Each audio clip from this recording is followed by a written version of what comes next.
Fundamental Laws of Human Nature. Introduction: Decoding what makes us human. What drives us to act the way we do?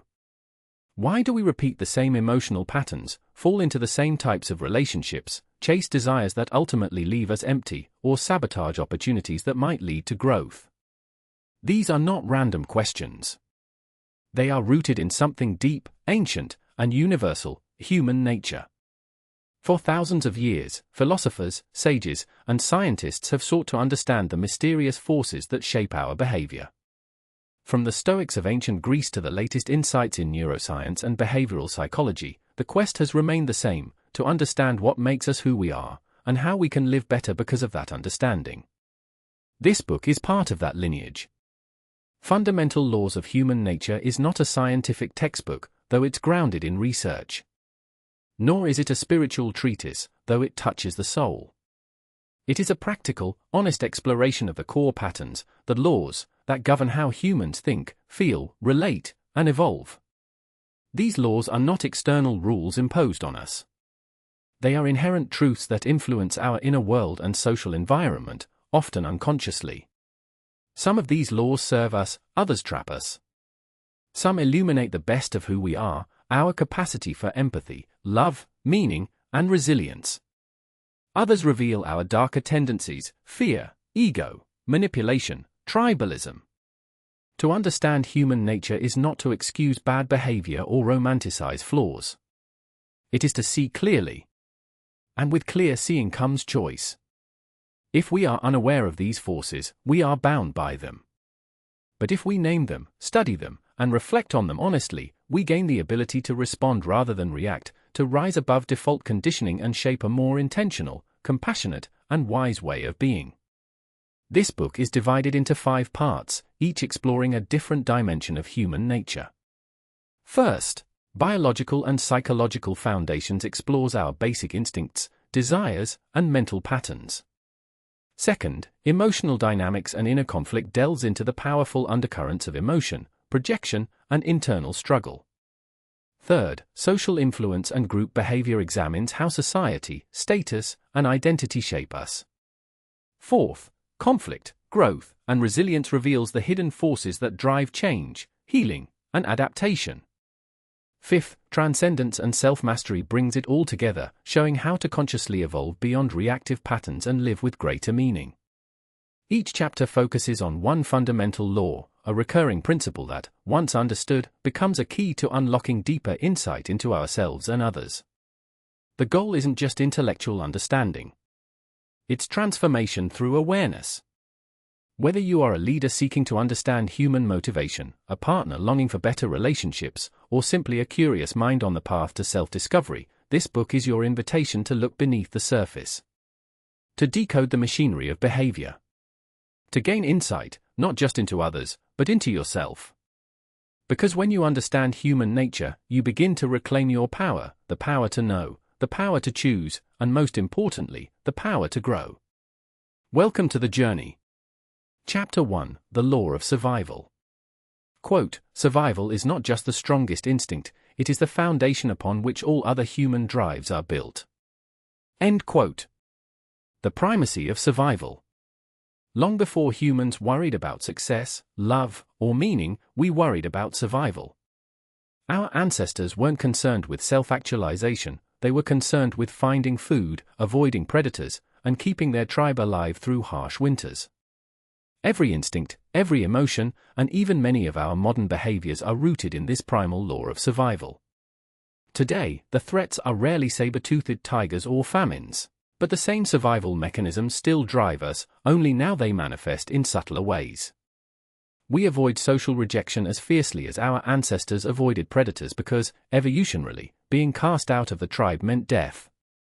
We cling to financial security, career stability, and health precautions for the same reason. Our bodies and brains are wired to survive at all costs. The survival brain in action. The human brain evolved in layers. At its core lies the reptilian brain, responsible for basic life functions like heartbeat, breathing, and fight-or-flight responses. Sitting atop this is the limbic system, which governs emotions, memory, and the instinct for safety. Above it is the neocortex, the rational brain, which is relatively new in evolutionary terms. When survival is at stake, or even feels at stake, the reptilian and emotional brain override logic. This is why a normally calm person might yell or slam doors when feeling cornered.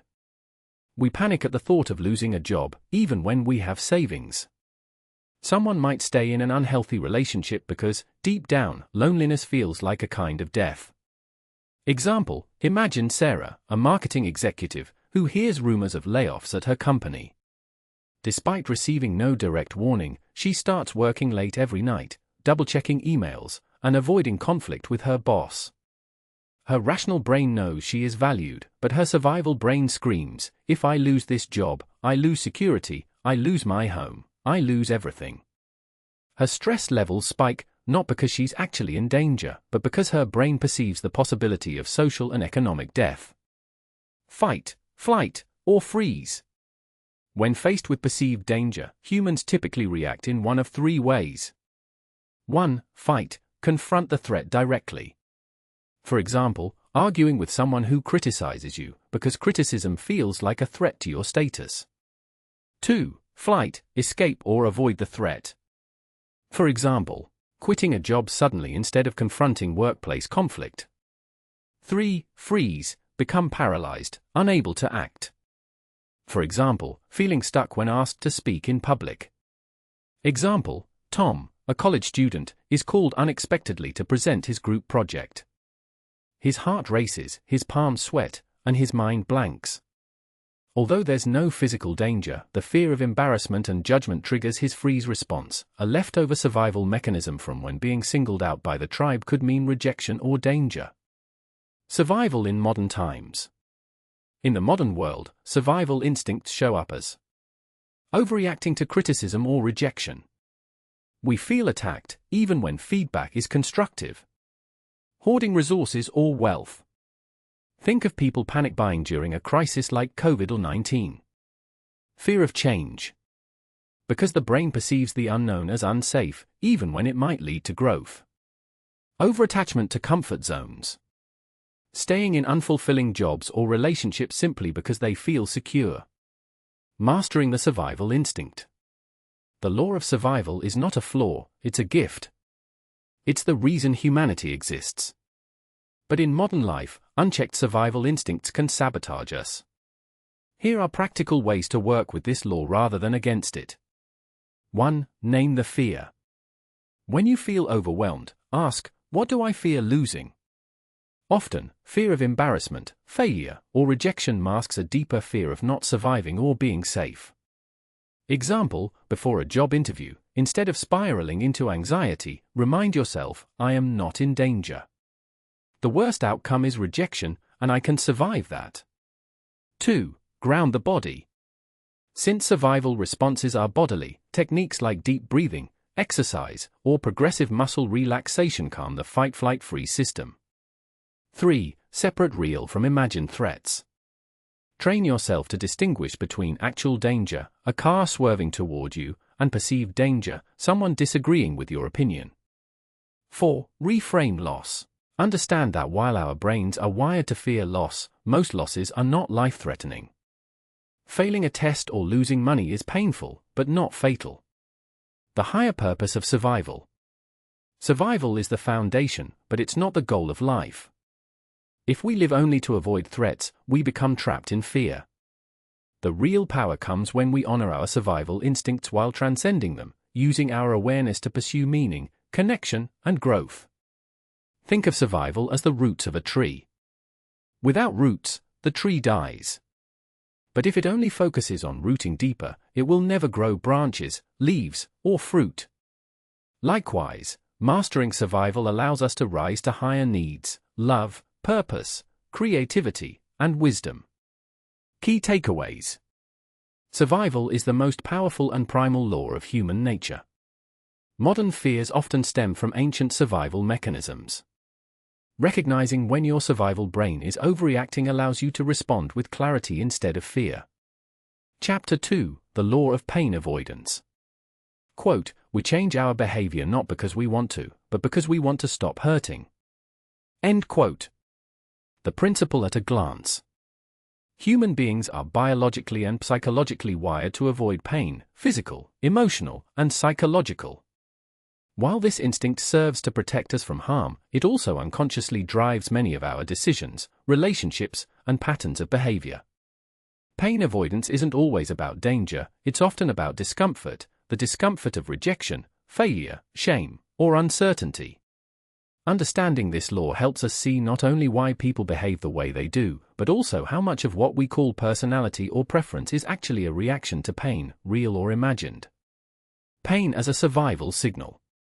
In our evolutionary past, pain was a direct signal: avoid the snake bite, the broken bone, the cold night. Those who learned to associate pain with threat, and who moved quickly to avoid it, survived. That wiring didn't go away, it just migrated inward. Today, few of us face wild predators, but we still dodge pain with the same urgency. We avoid honest conversations to sidestep emotional discomfort. We stay in unfulfilling jobs to avoid the pain of uncertainty. We scroll through our phones or binge content to numb the ache of loneliness or anxiety. Pain avoidance has become subtle, chronic, and deeply embedded in our habits. Example 1. The missed opportunity. Consider Michael, a talented graphic designer who constantly underbids his services. He tells himself it's because he wants to be fair, but deep down, he's avoiding the pain of potential rejection or conflict if he asks for more. To him, underpricing feels safer than hearing a no. The pain isn't physical. It's emotional. But to Michael's brain, the threat feels real. Rejection equals humiliation equals danger. He isn't acting logically, he's acting reflexively, guided by the law of pain avoidance. The brain's bias toward pain aversion. Neurologically, the human brain is more sensitive to negative experiences than positive ones, a phenomenon known as negativity bias. Simply put, we remember insults more vividly than praise, and we react more strongly to loss than gain. This makes us overestimate future risks, freeze in decision-making, procrastinate to delay discomfort. The problem isn't just pain itself. It's our fear of pain that rules us. We avoid risk not because we are rational, but because we're rehearsing pain in our minds before it even happens. Example 2. Emotional armor in relationships. Sophia was deeply hurt in a past relationship where she felt abandoned. Now, even though her current partner is loving and consistent, she keeps him at arm's length emotionally. She tells herself she's independent, but really, she's avoiding the pain of vulnerability. What looks like strength is a shield. Her fear is that if she opens up and gets hurt again, the pain will be unbearable. So she preemptively avoids intimacy, protecting herself, but also limiting her joy. Pain avoidance versus growth. Here's the paradox: the very things we need for growth, honest feedback, failure, emotional exposure, are often painful in the short term. When we avoid them, we also avoid the rewards that follow: growth, healing, connection, mastery. Many people stay stuck not because they lack talent or intelligence, but because they subconsciously associate change with discomfort. They fear the temporary pain of stretching more than the long-term pain of stagnation. Common pain avoidance patterns. Here are some of the most common ways we unconsciously dodge discomfort. Pattern: procrastination. Description: delaying action. Hidden pain: fear of failure or inadequacy. Pattern: people-pleasing. Description: saying yes to avoid conflict. Hidden pain: fear of rejection. Pattern: perfectionism. Description: setting unreal standards. Hidden pain: fear of judgment or shame. Pattern: addictive behavior. Description: seeking constant escape. Hidden pain: inner emptiness, boredom, or trauma. Pattern: avoidant communication. Description: dodging tough talks. Hidden pain: fear of emotional exposure. Recognizing which strategies we personally use is the first step toward self-liberation. How to apply this law: transforming pain into power. Understanding the law of pain avoidance isn't just about identifying it, it's about transcending it. Here's how. 1. Name the pain you're avoiding. Ask yourself, what am I really trying to avoid right now? Is it the sting of rejection? The awkwardness of truth? The anxiety of the unknown? Awareness breaks the spell of reflex. 2. Reframe pain as feedback, not threat. Pain is not always danger. It's often a signal for what needs attention or change. The goal isn't to be pain-free, it's to become pain-resilient. 3. Lean in gradually. You don't need to dive headfirst into discomfort. Instead, build tolerance by doing small, meaningful things that stretch your comfort zone. Over time, you rewire your response. 4. Seek meaning, not avoidance. When you're guided by purpose instead of fear, pain becomes bearable, even valuable. A mother endures the pain of childbirth because of what it represents. Athletes embrace physical strain because of what it leads to. Purpose dignifies pain. Closing reflection. Pain is inevitable, but our reaction to it is a choice.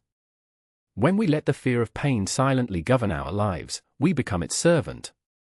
But when we turn toward pain with courage, curiosity, and compassion, we reclaim our agency. We begin to live by choice, not avoidance. Chapter 3: The Law of Desire. The pursuit of more and the engine of motivation. Desire is the invisible force that moves civilizations. It builds cities, fuels revolutions, creates masterpieces, and wrecks relationships, topples empires, and drives addictions. If fear is the anchor that holds us back, desire is the engine that propels us forward. It is woven into the human nervous system, encoded in our biology, and reinforced through culture. And yet, for something so powerful and universal, we often misunderstand it. At its most basic level, desire is simply the urge to acquire or experience something we do not currently have. This can be material, a new car, emotional, love or approval, intellectual, understanding, or even spiritual, enlightenment or meaning. Desire is not inherently good or bad, it is neutral, like fire. It can cook your food or burn down your house. The biological roots of desire. From a biological standpoint, desire is a survival mechanism. Our ancestors who desired food, sex, and safety were more likely to live and pass on their genes. Over millennia, these impulses became hardwired into our brains. In modern life, though, these primal drives play out in vastly more complex and subtle ways. Consider dopamine, a key neurotransmitter involved in motivation. Contrary to popular belief, dopamine is not the pleasure chemical, it's the anticipation chemical. It doesn't spike when you eat the cake, it spikes when you see the cake and imagine eating it. This is why you can spend hours craving a new phone, and then feel disappointed shortly after getting it. The thrill lies in the wanting more than the having. Example, think of the tech consumer waiting in line overnight for the newest iPhone. They've read reviews, watched unboxing videos, fantasized about holding it. The dopamine surge builds with each step closer to ownership. But within weeks, sometimes days, the excitement fades. The desire has moved on to the next thing. This cycle is not accidental, it's biological. The endless loop of wanting. Desire doesn't end when it's fulfilled, it morphs. As soon as we get what we want, we set our sights on something else. This phenomenon is called the hedonic treadmill. You run and run, but you remain in the same emotional place. People chase career success, thinking a promotion will make them feel secure and valued. But once they achieve it, the feeling is temporary. Soon, they feel restless or underappreciated again. If only I could get one level higher. And the chase begins anew. Example, a high-performing executive once said, each time I reached a goal, I was satisfied for about 10 minutes. Then I'd feel empty again. So I kept setting bigger goals. Eventually, he burned out, not from failure, but from chronic dissatisfaction in the midst of success. This is not unique. The law of desire states that we are often motivated more by what we lack than what we have. That can drive innovation or lead to misery. Desire versus addiction. When desire becomes obsessive, repetitive, or out of proportion to reality, it crosses into addiction. This doesn't only apply to substances. One can be addicted to status, likes on social media, validation from romantic partners, or even productivity.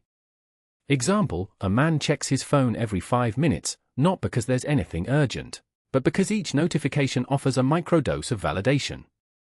Over time, he begins to feel anxious in the absence of that stimulation. The original desire, to stay connected, has morphed into dependency. Desire turns into addiction when you can't stop despite negative consequences. The satisfaction is fleeting. You feel anxious or empty without it. Understanding this transformation is critical, especially in a world engineered to trigger our desires constantly. Socially conditioned desire. Desire is not just internal, it is deeply social. We often want what others want, not because we truly value it, but because we associate it with belonging, prestige, or security. This is known as mimetic desire, a term coined by philosopher René Girard. It suggests we don't form desires in a vacuum, we absorb them from those around us. Example, you may not have cared about buying a designer handbag until your friend started flaunting theirs. Suddenly, it feels like something you should want. The desire isn't coming from within, it's being mirrored by your environment. Social media accelerates this effect. Platforms like Instagram and TikTok create a distorted reality where only the highlights of others' lives are visible. This fuels desires that are often artificial and deeply misaligned with one's actual values. Harnessing desire wisely. Desire is not the enemy. Without it, we wouldn't create art, start businesses, or fall in love. But unmanaged, it becomes a trap. The key is not to eliminate desire but to become aware of its shape, where it comes from, what it costs, and whether it serves your deeper values. Practices to cultivate conscious desire. 1. Pause before pursuit. Ask yourself, do I really want this, or do I think I should? Is this aligned with my values or driven by social pressure? 2. Observe the cycle. Pay attention to the entire desire loop: anticipation, acquisition, satisfaction, decline. Learn how quickly the cycle resets. 3. Shift from acquisition to experience. Desire is often more sustainable when focused on experiences, growth, learning, connection, rather than objects or outcomes. 4. Practice gratitude. Focusing on what you already have reduces the compulsive drive for more. Gratitude slows the hedonic treadmill. 5. Set meaningful intentions. Not all desires are shallow. The desire to grow, to contribute, to love, and to understand, these can be lifelong fuels for a meaningful existence. In summary, the law of desire tells us that human beings are wired to want, to chase, to imagine something better. This drive can be beautiful, leading us to create, connect, and improve. But it can also become a prison, an endless pursuit of more that never quite satisfies. To live wisely is to know the difference between a desire worth following and a craving worth releasing. Chapter 4: The Law of Ego Formation.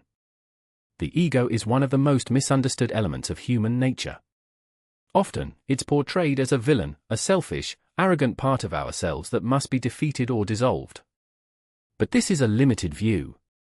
The ego is not inherently bad.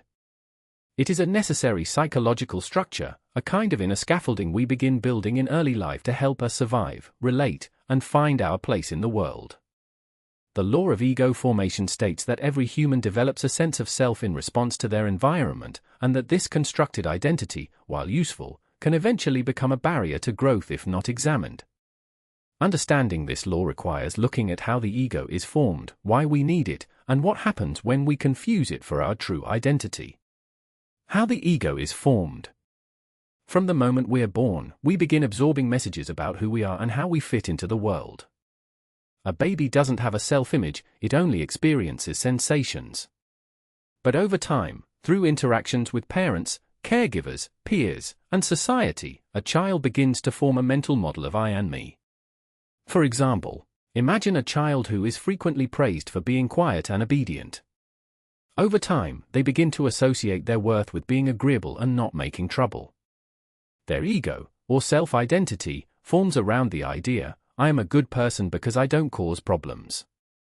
Contrast this with another child who is rewarded for being assertive and independent.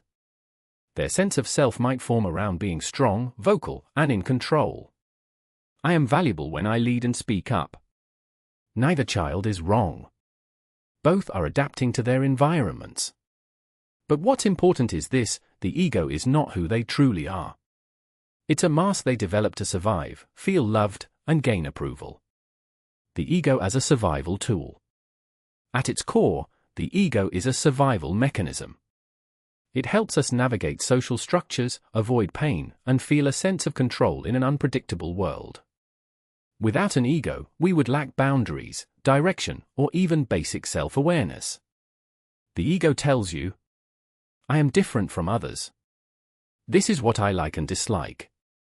This is how I should behave to be accepted. These distinctions are crucial, especially in childhood, when we rely on external approval to feel safe. But as we mature, problems arise when we fail to see that the ego is a construction, not our essence. When the ego becomes a cage. Because the ego is built on early conditioning, it often contains outdated or limiting beliefs. For example, the child who learned to be quiet to avoid punishment may grow into an adult who suppresses their needs, avoids confrontation, and struggles to advocate for themselves. A real-life example is Anna, a talented designer who never speaks up in meetings. Despite her brilliance, she defers to others and plays small. After some self-inquiry, she realizes that her behavior stems from a deep fear of being judged or dismissed, formed during childhood in a home where she was criticized for being too loud. Her ego, trying to protect her, still believes that visibility equals danger. In contrast, someone like James, a CEO known for being domineering, may have learned early that strength equals safety. His ego rewards him for being in control, but it also blinds him to feedback, intimacy, or vulnerability, ultimately limiting his leadership and relationships. In both cases, the ego served a purpose at one point. But now, it's a cage. Ego and social identity. Ego is not just personal, it's also social. We construct identities based on race, religion, profession, gender, or political affiliation. These identities help us belong, but they also divide. When ego is attached to a group identity, it often says, "This is what my kind believes. Those people are not like me." History is filled with examples of group ego run amok, from tribal warfare to religious conflict to modern political polarization. When we mistake our temporary roles for ultimate truth, we become defensive, rigid, and incapable of real dialogue. Breaking the illusion of the ego. The goal is not to destroy the ego but to see through it, to recognize it for what it is, a mental tool, not your core self. This recognition creates space between who you are and who you think you are. Some signs that the ego is running your life. You take criticism personally, as if it threatens your entire worth. You need to be right, even at the cost of connection. You measure yourself constantly against others. You cling to roles and labels for identity. You fear change because it threatens your image of self. The antidote is awareness. Mindfulness, self-reflection, and therapy can all help loosen the grip of ego.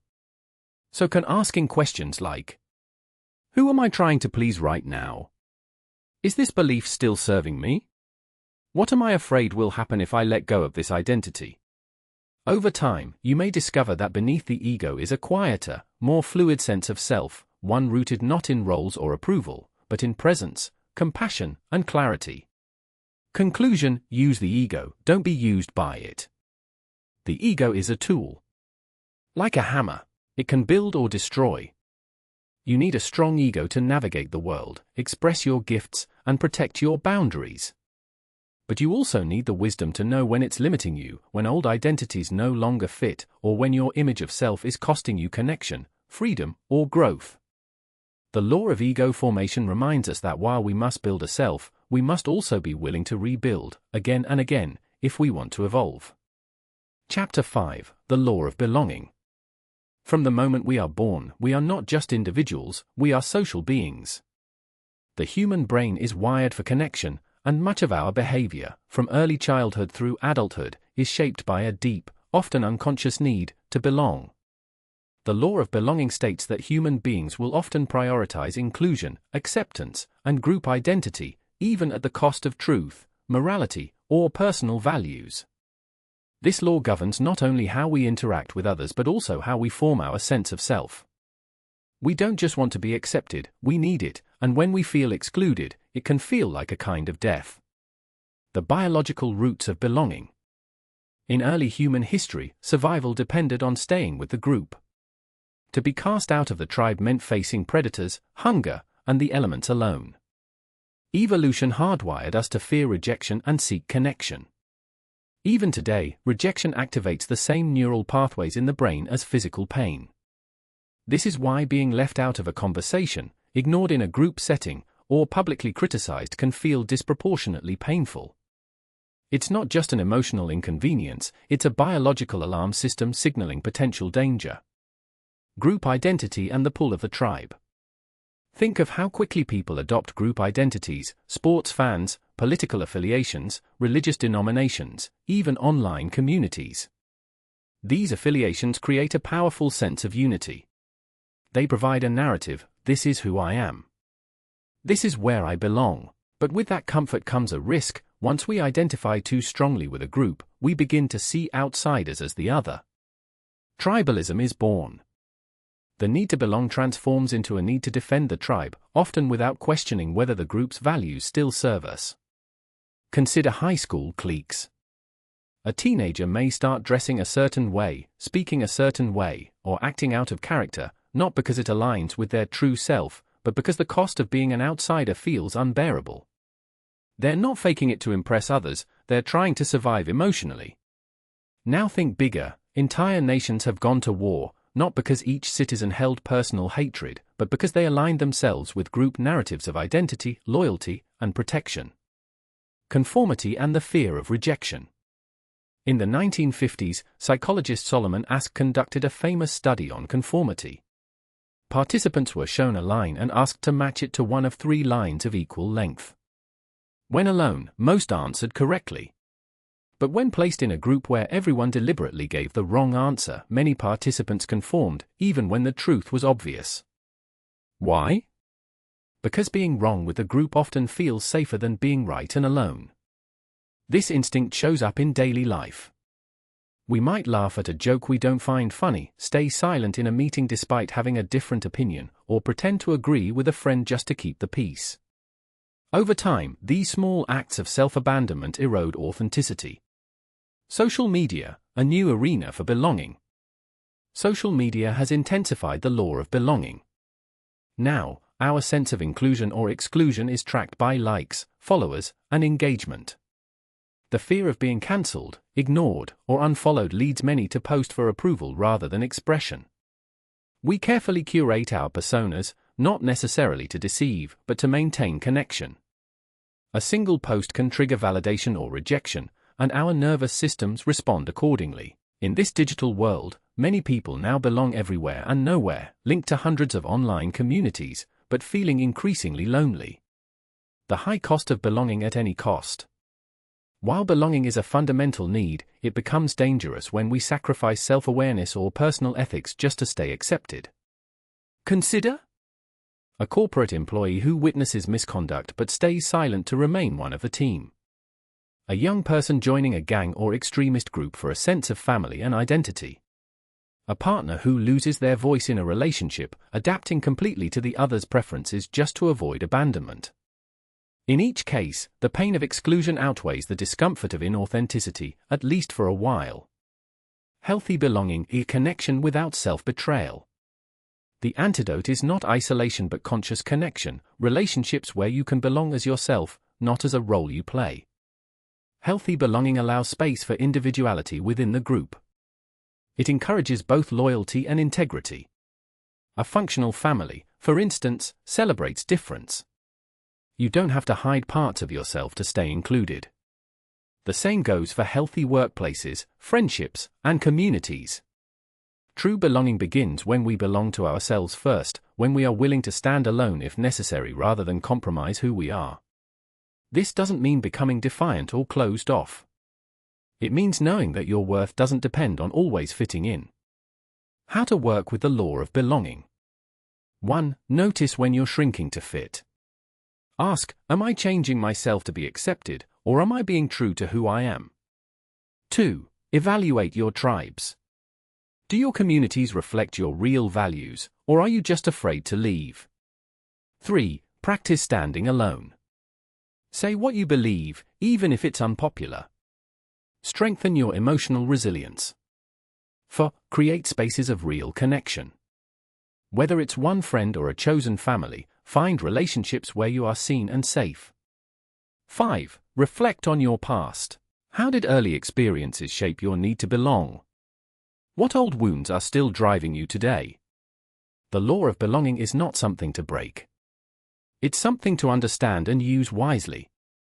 We are social by nature, but when we awaken to this law, we can choose to belong without betraying ourselves. We can build communities that don't demand conformity but invite authenticity. And in doing so, we not only become more human, we help others do the same. Chapter 6: The Law of Emotion Before Logic. We like to believe we are rational creatures. That we make decisions based on facts, logic, and careful reasoning. But science and everyday life show us something quite different. Emotion almost always comes before logic.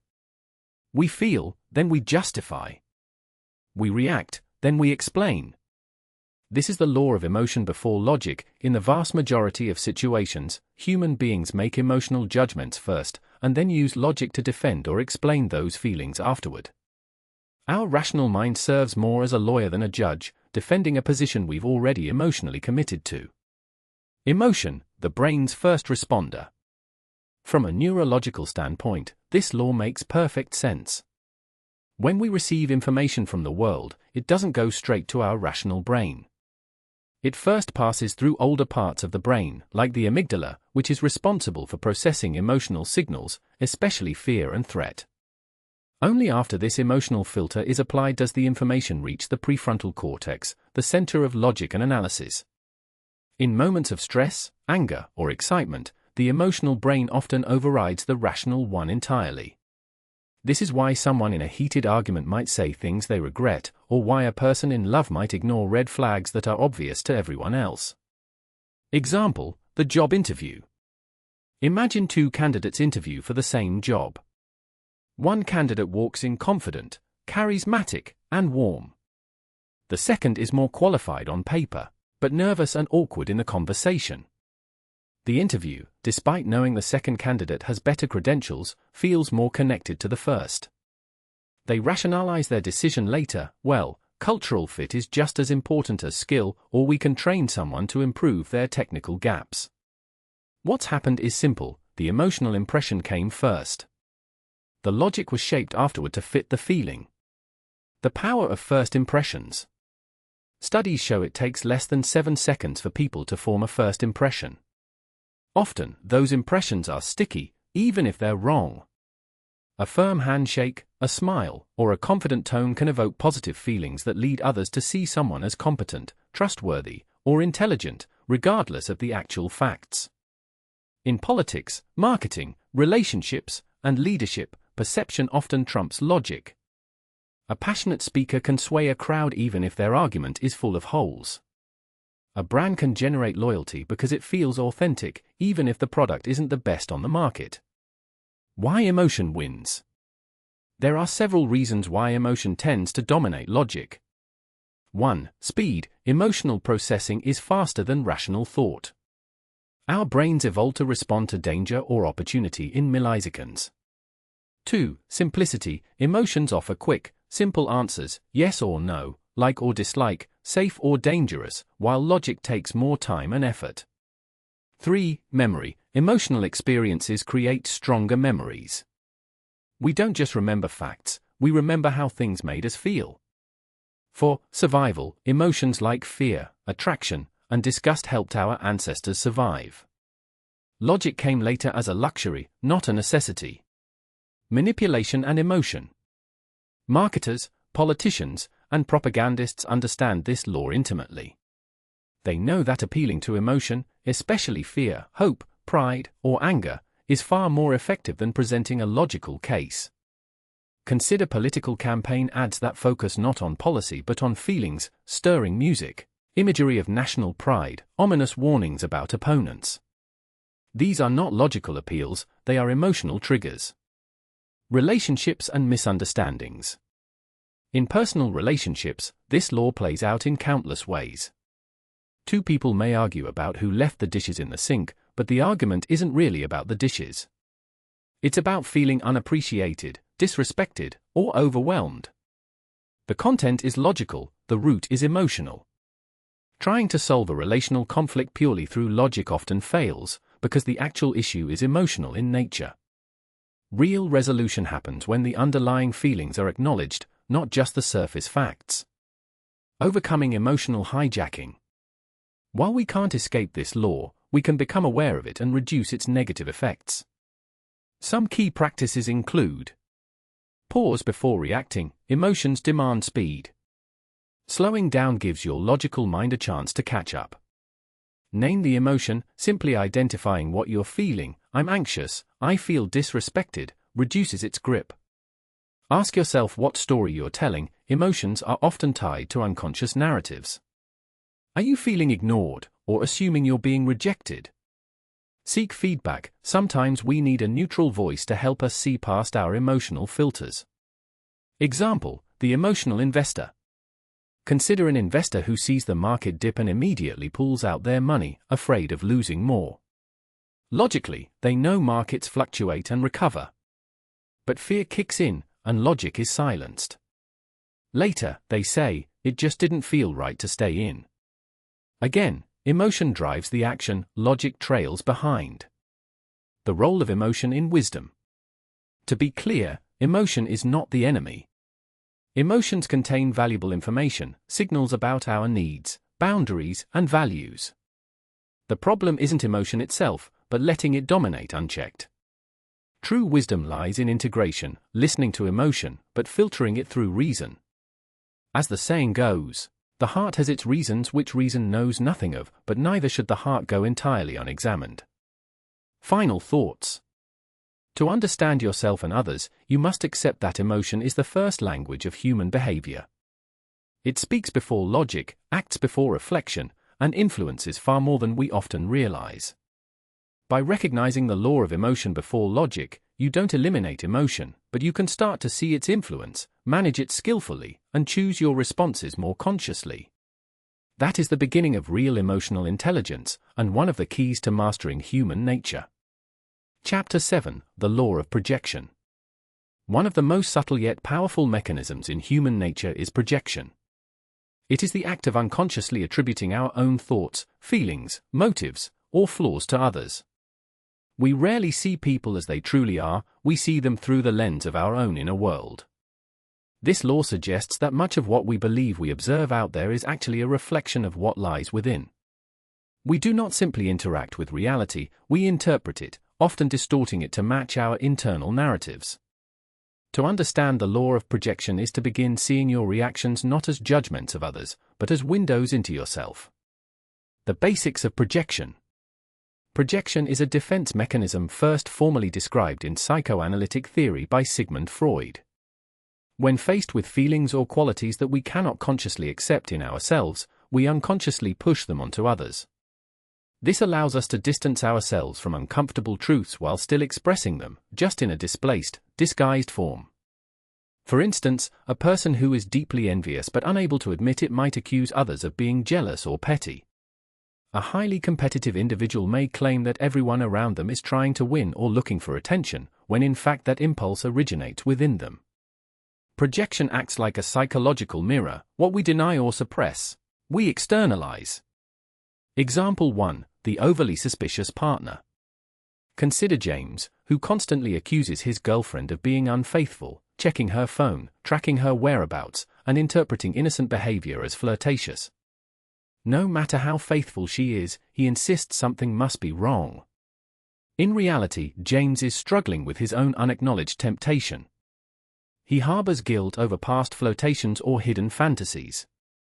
Unable to own these feelings, he casts them outward, creating a world in which she is the one who can't be trusted.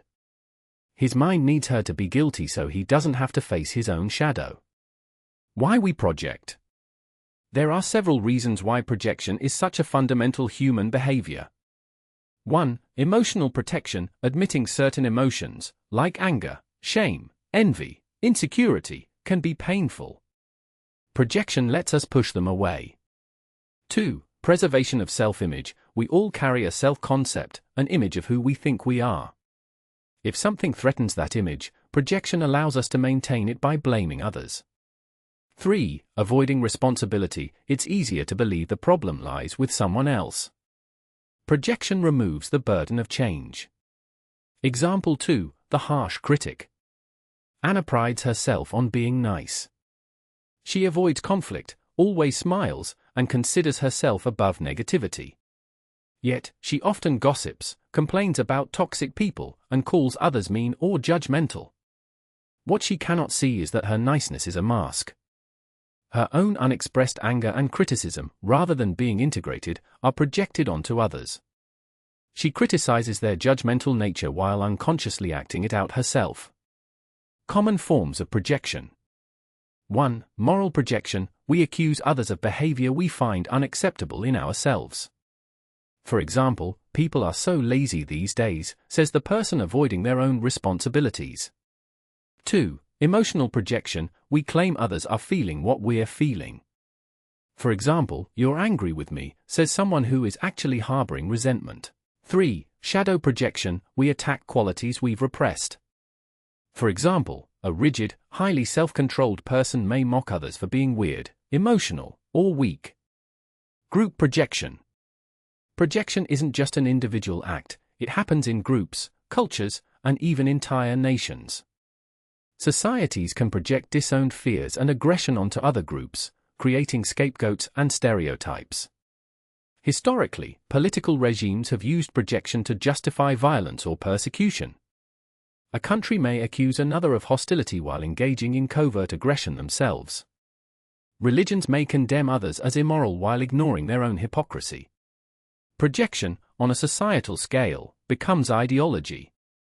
The consequences of projection.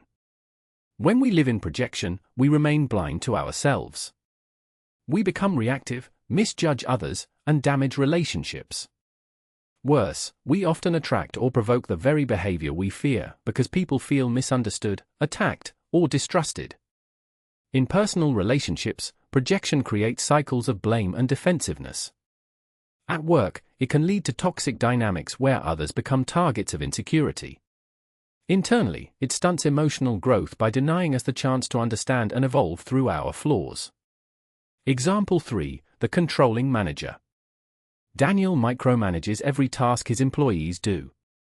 He claims they're not capable and don't care enough. The real issue? Daniel is afraid of being seen as incompetent. Rather than face his anxiety about not being good enough, he projects it onto his team and creates the very dysfunction he fears. Recognizing and reclaiming projection.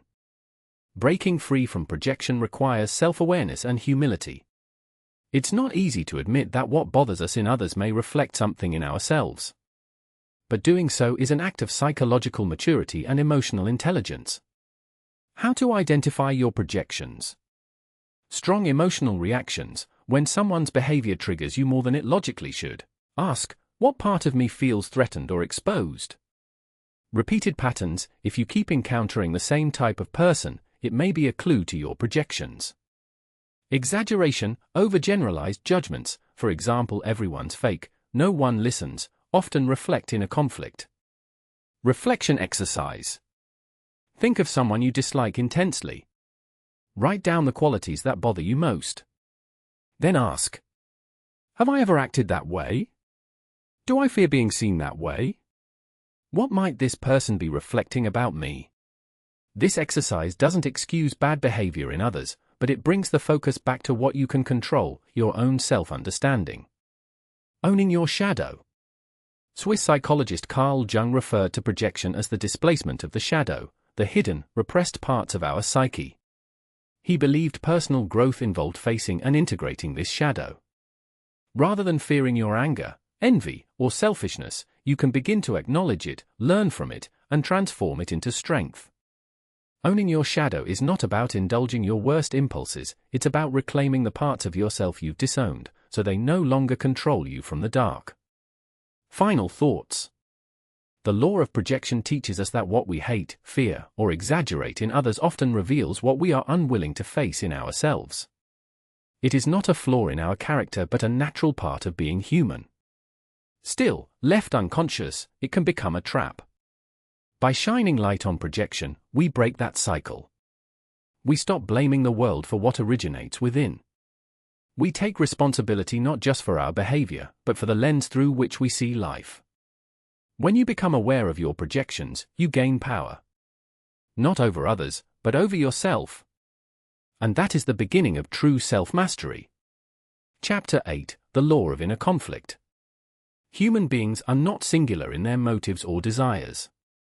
Inside each of us are conflicting impulses, opposing drives, and contradictory values. We are creatures of paradox, capable of generosity and selfishness, love and resentment, courage and avoidance, often in the same breath. This inner division is not a flaw, it is a fundamental feature of human nature. We are wired to want different things at the same time, to chase incompatible goals, and to battle with ourselves internally even as we act externally. The law of inner conflict explains why we often feel torn, stuck, or misaligned, why we say one thing but do another, why we crave both stability and change, or why we undermine our own success. To understand this law is to begin making peace with our contradictions, and ultimately to move beyond paralysis toward integration. 1. Competing drives within the self. One of the most basic forms of inner conflict arises from competing biological and psychological drives.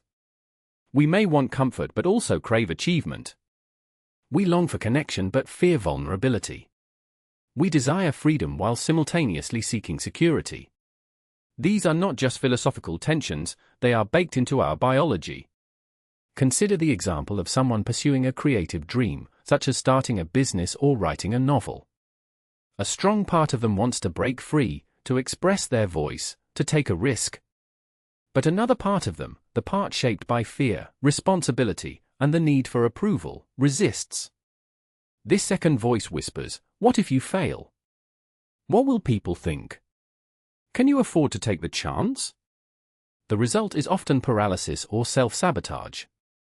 The conflict between the inner explorer and the inner protector creates tension that is difficult to resolve.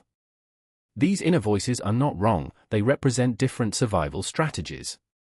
The challenge is not to eliminate them, but to listen, understand, and consciously choose which one to lead within a given situation. 2. The rational versus the emotional mind. Another source of inner conflict is the divide between our rational mind and our emotional mind.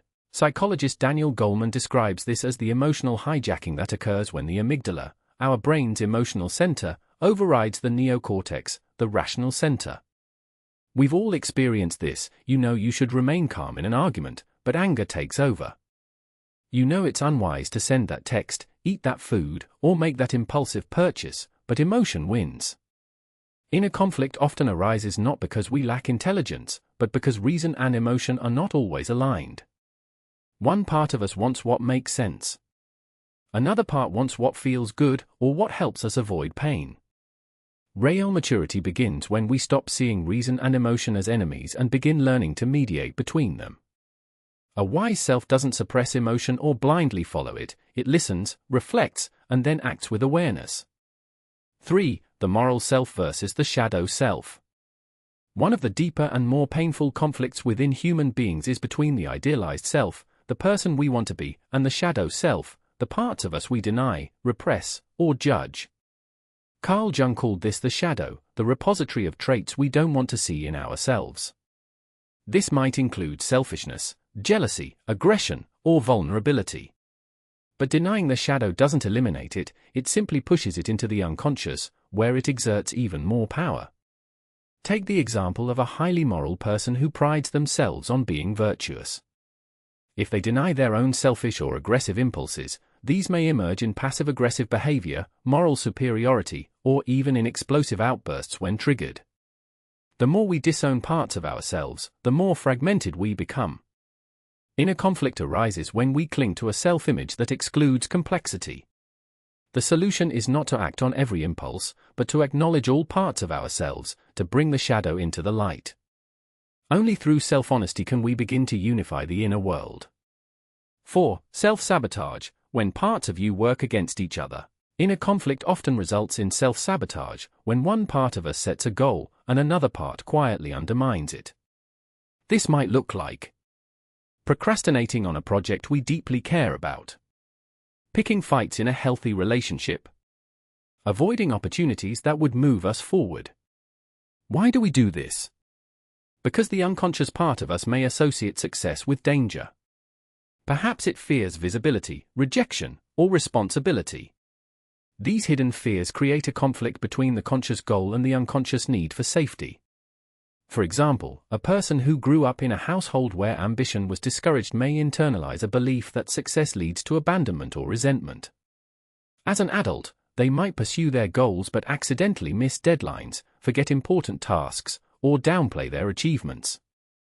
The inner conflict remains unresolved unless it is brought to light. 5. Healing the divide, toward integration. The goal is not to eliminate conflict but to integrate the self. Integration means recognizing that we are multifaceted, layered, and often contradictory. Wholeness comes not from perfection, but from acceptance and alignment. Here are a few ways to work within a conflict.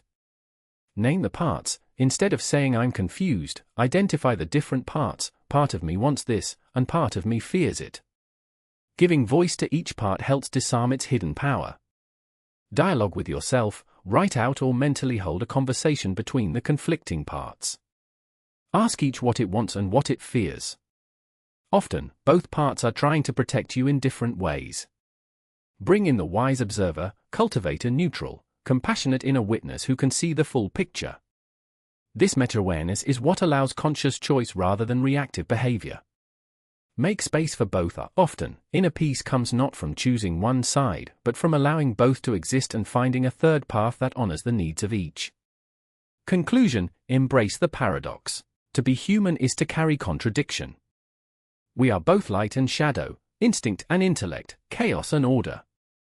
Inner conflict is not a problem to be solved but a relationship to be understood and refined over time. When you stop fighting yourself and start listening with curiosity, you open the door to a deeper kind of self-knowledge. You stop asking what's wrong with me? And begin asking what is trying to speak through me? The law of inner conflict reminds us, you are not broken, you are complex. And in that complexity lies your power. Chapter 9: The Law of Repetition. One of the most puzzling aspects of human nature is our tendency to repeat the very patterns that cause us pain. A person raised in a household with emotional neglect may repeatedly seek out emotionally unavailable partners. Someone who grew up in chaos might unknowingly create disorder in their own adult life. People with a fear of abandonment may push others away just to test if they will stay. Why do we do this? Why do we find ourselves in the same emotional loops, despite promising ourselves we'll never go back? The answer lies in what this chapter calls the law of repetition, the principle that humans are drawn to re-experience what is familiar, even if it's harmful, because the psyche often prefers predictability over uncertainty. The pull of the familiar. The brain is a pattern recognition machine. From early childhood, it learns by association. If as a child, love was inconsistent, or affection was tied to performance, you may internalize a distorted belief, I have to earn love or I am only valued when I succeed. That belief becomes a template, a neural blueprint for how relationships are expected to feel. And here's the key: once that pattern is laid down, the brain tends to seek it out again and again, not because it's healthy, but because it's familiar. For example, imagine a young girl raised by a father who was warm one moment and cold the next, loving when pleased, but distant when disappointed. She may grow into a woman who finds herself inexplicably attracted to partners who give mixed signals. When someone offers consistent love, she might feel bored or distrustful. Deep down, chaos feels like home. Certainty feels foreign. This is not conscious self-sabotage. It is the unconscious pull of early emotional conditioning. Repetition as an attempt at mastery. Psychoanalyst Sigmund Freud referred to this phenomenon as repetition compulsion. He observed that people unconsciously recreate past traumas or emotional dynamics, not because they enjoy the pain, but because they are attempting, over and over, to resolve what was never resolved. It's as if the psyche says, maybe this time, I can make it end differently. Take the example of someone who was abandoned by a parent. As an adult, they may find themselves in relationships where they are repeatedly left behind, or where they cling tightly out of fear. They're not doing this because they want to be hurt again. They're subconsciously drawn to situations that echo the original wound in hopes of achieving a different outcome, healing through recreation. The tragic irony is that until awareness is brought to the pattern, the repetition rarely heals. It simply reopens the wound. The comfort of known pain. There is another, more subtle reason we repeat patterns. Known pain often feels safer than unknown joy. A man who has always been undervalued might feel uneasy in a job where he is recognized and praised. He may unconsciously sabotage his success because it doesn't match his internal narrative. Similarly, a woman who has grown up believing she must be self-reliant may resist vulnerability in a relationship, even when offered genuine support. This is how powerful internalized beliefs become. They shape not only how we see the world, but what we believe we deserve from it. Breaking the cycle. To escape the grip of repetition, we must first recognize the pattern. Awareness is the first liberating force. Start by reflecting on recurring emotional themes in your life. Are there specific types of relationships, situations, or outcomes that seem to repeat? What core feelings, abandonment, unworthiness, rejection, seem to accompany them? Then ask yourself, where did this begin? Try to trace the pattern back to its origin. Often, the roots are in early family dynamics, but they can also come from school, culture, or formative experiences. The second step is interrupting the pattern. This usually involves taking actions that feel uncomfortable but healthy. For example, if you're always the rescuer in relationships, allow someone to take care of you. If you always chase approval, practice giving it to yourself. If you're used to rejection, stay present in the discomfort of being accepted. You are reteaching your nervous system that safety exists beyond what is familiar. Finally, healing requires compassion. Be kind to yourself as you uncover and shift these patterns. They were created to protect you, perhaps when you were too young to know any better. But now, you have the awareness and capacity to choose differently. Case study, Michael's story. Michael was a talented graphic designer in his early 30s. He had a pattern of taking jobs with difficult bosses who micromanaged or belittled him. After his third resignation in 5 years, he began therapy. Through their work, Michael realized that his father, though loving, was highly critical and demanding. As a child, Michael felt that nothing he did was ever good enough. Unconsciously, he had carried that need for approval into adulthood, seeking bosses who resembled his father in order to finally win their validation. Once he became aware of the pattern, Michael took a job at a company with a healthier work culture. At first, he found the lack of criticism disorienting. But over time, he began to thrive. He still had moments of insecurity, but now he could name the old story and choose not to repeat it. Final thoughts. The law of repetition teaches us a profound truth: we do not always repeat what is good, we repeat what is known. And what is known is not always what is right. But when we bring light to our patterns, we begin to change them. We begin to reclaim our choices. We begin to tell new stories. Awareness is the beginning. Courage is the path. Freedom is the result. Chapter 10: The Law of Imitation. Human beings often believe themselves to be fiercely independent thinkers, carving out their own paths through logic, reason, and willpower. But one of the most quietly powerful laws of human nature contradicts that belief: we are deeply imitative creatures. From infancy to adulthood, we learn not just through instruction but through observation. We absorb mannerisms, values, habits, and even emotional reactions from those around us. This happens subtly, often beneath our awareness, and yet it profoundly shapes our identity and behavior. Imitation as a survival strategy. In early life, imitation is essential for survival. A baby watches her parents' faces, responds to their tone of voice, mimics their gestures. A toddler learns language not by understanding grammar rules, but by repeating what he hears. This ability to mirror the people around us is wired into our nervous system. It helps us connect, learn, and adapt. Psychologists have identified mirror neurons in the brain, specialized cells that fire both when we perform an action and when we see someone else perform the same action. This is one reason we feel a wince of pain when we see someone get hurt or start to smile when someone smiles at us. Imitation is not just behavioral, it is neurological. The hidden influence of culture. As we grow older, imitation doesn't stop, it simply becomes more complex and often more unconscious. We absorb our cultural norms, what's considered attractive, successful, respectable, through the people around us. These messages don't always come from parents or teachers, they come from peers, media, influencers, and institutions. Consider how fashion trends spread. A celebrity wears a certain brand of shoes, and suddenly millions follow suit. No one explicitly tells people what to wear, but the signal is received, this is what's desirable.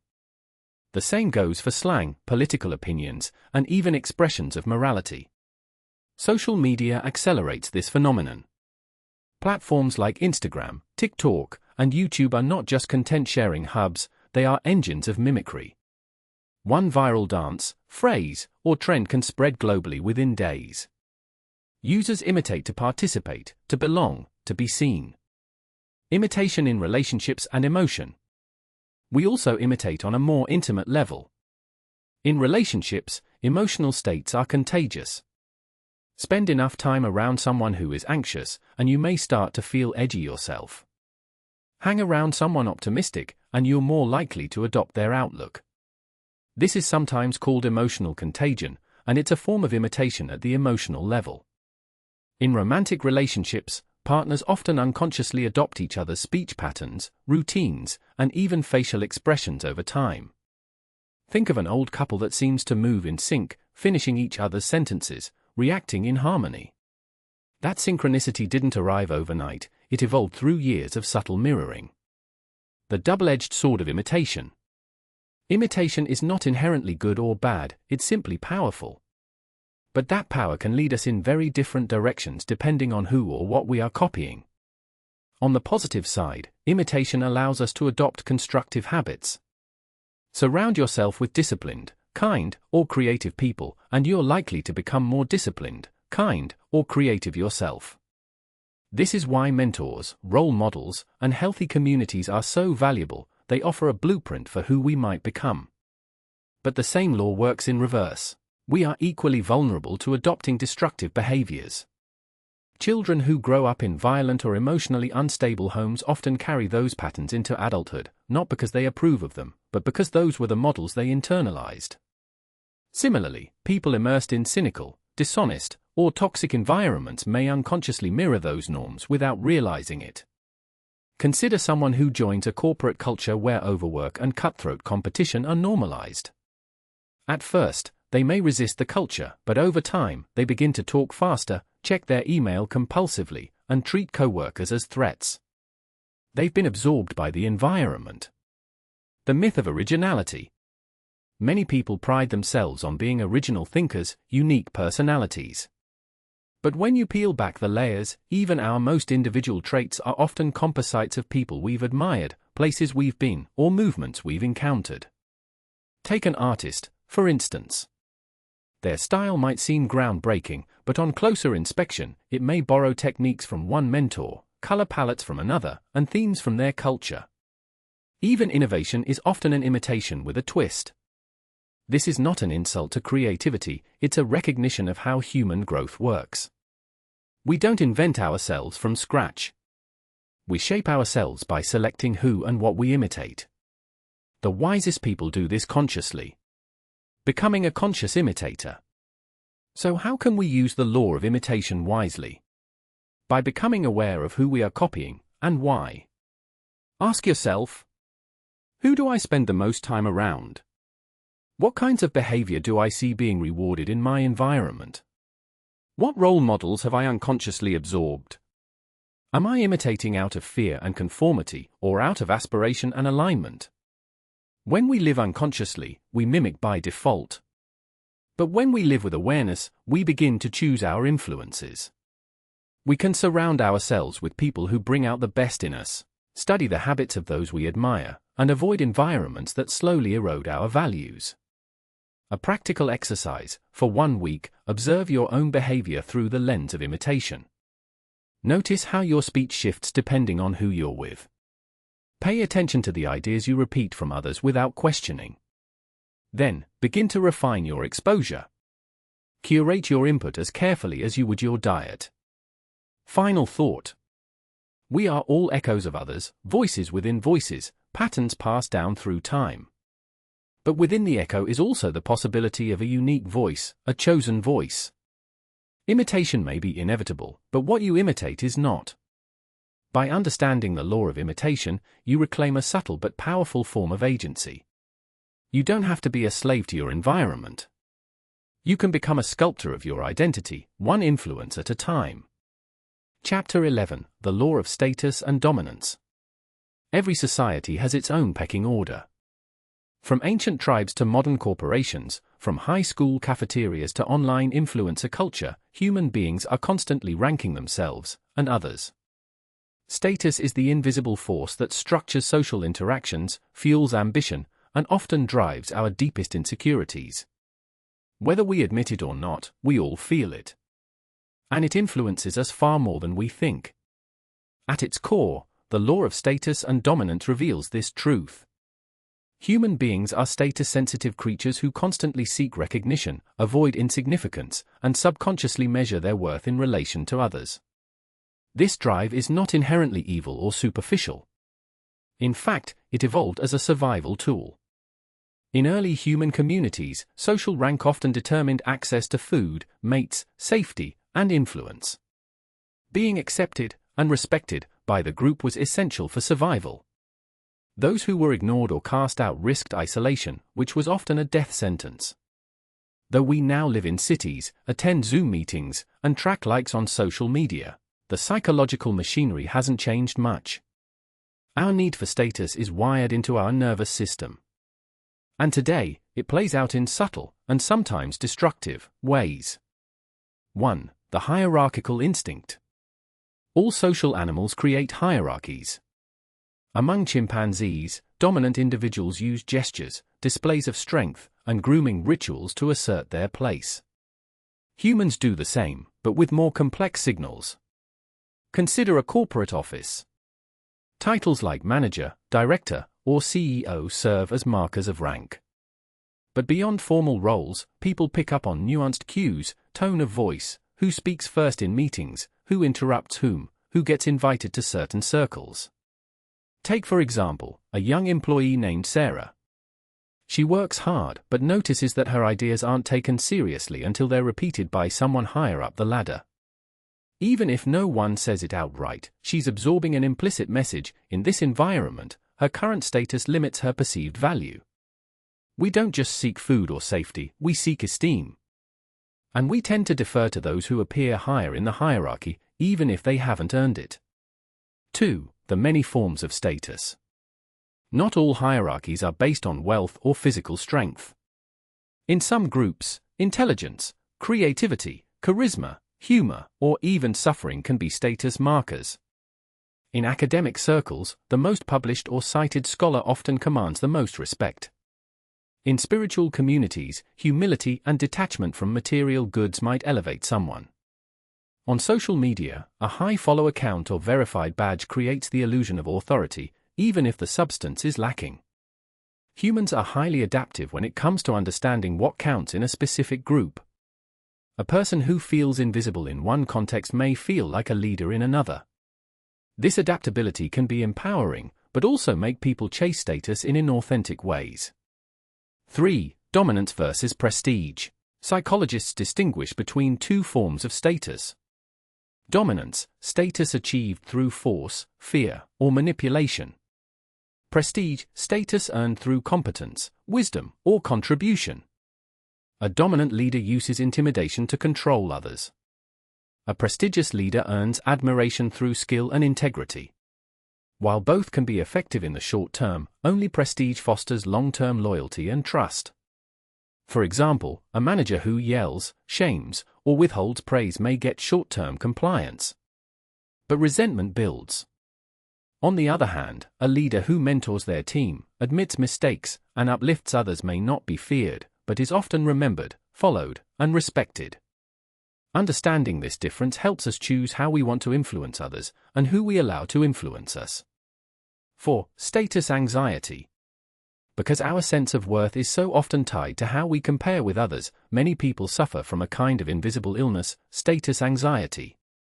This is the persistent fear that we are not doing well enough, not admired enough, not respected enough. It manifests in various ways. Overworking to prove worth. Envy toward peers or siblings. Need for constant validation. Fear of being seen as ordinary. Social media intensifies this pressure by creating endless opportunities for comparison. Someone always has more followers, better vacations, more aesthetic lives. But status in these contexts is often performative, a carefully curated illusion. The key to navigating status anxiety is awareness. When we notice it rising, we can pause and ask, am I acting from my values, or from a desire to be seen a certain way? 5. The shadow side, when status becomes a trap. When the desire for status overrides ethics, compassion, or authenticity, it becomes a trap. People may betray their values to fit in, sabotage others to rise up, hide their vulnerabilities to appear strong, inflate their achievements or credentials. The ancient Stoics warned of this. They believed the pursuit of virtue, not reputation, was the true path to fulfillment. As Epictetus said, if you want to improve, be content to be thought foolish and stupid. That's a hard pill to swallow in a world that rewards image over substance. But the long-term freedom that comes from detaching your self-worth from external status is profound. 6. Reclaiming true authority. Ironically, those who no longer chase status often earn it naturally. People are drawn to authenticity, presence, and groundedness. True authority doesn't shout, it emanates. Consider Fred Rogers of Mr. Rogers' Neighborhood, a man who spoke softly, dressed plainly, and radiated kindness. He never chased dominance, but earned deep and lasting respect across generations. That is prestige without pretense. We don't need to reject the concept of status entirely. It's part of how groups function. But we can redefine what status means to us personally. Choose to earn it through contribution, not manipulation. Loosen its grip on our identity. Reflection questions. 1. What forms of status do you most admire in others? Why? 2. In what environments do you feel a strong need to prove your worth? 3. Have you ever sacrificed authenticity in pursuit of approval? 4. What would it look like to pursue prestige through contribution rather than dominance through control? The law of status and dominance reminds us that while we are wired to care about where we stand, we can choose how we rise. Not all forms of power are worth pursuing. And the most meaningful form of influence comes not from being above others, but from lifting others with us. Chapter 12, The Law of Belonging. Human beings are not solitary creatures by nature. We are wired to connect, to bond, to belong. The moment we're born, we cry not just for nourishment but for closeness. It is not enough for a child to be fed, they must also be held. This need does not disappear with age, it simply changes form. Whether we're looking for friendship, love, team loyalty, or community identity, the drive to belong remains one of the most powerful forces shaping human behavior.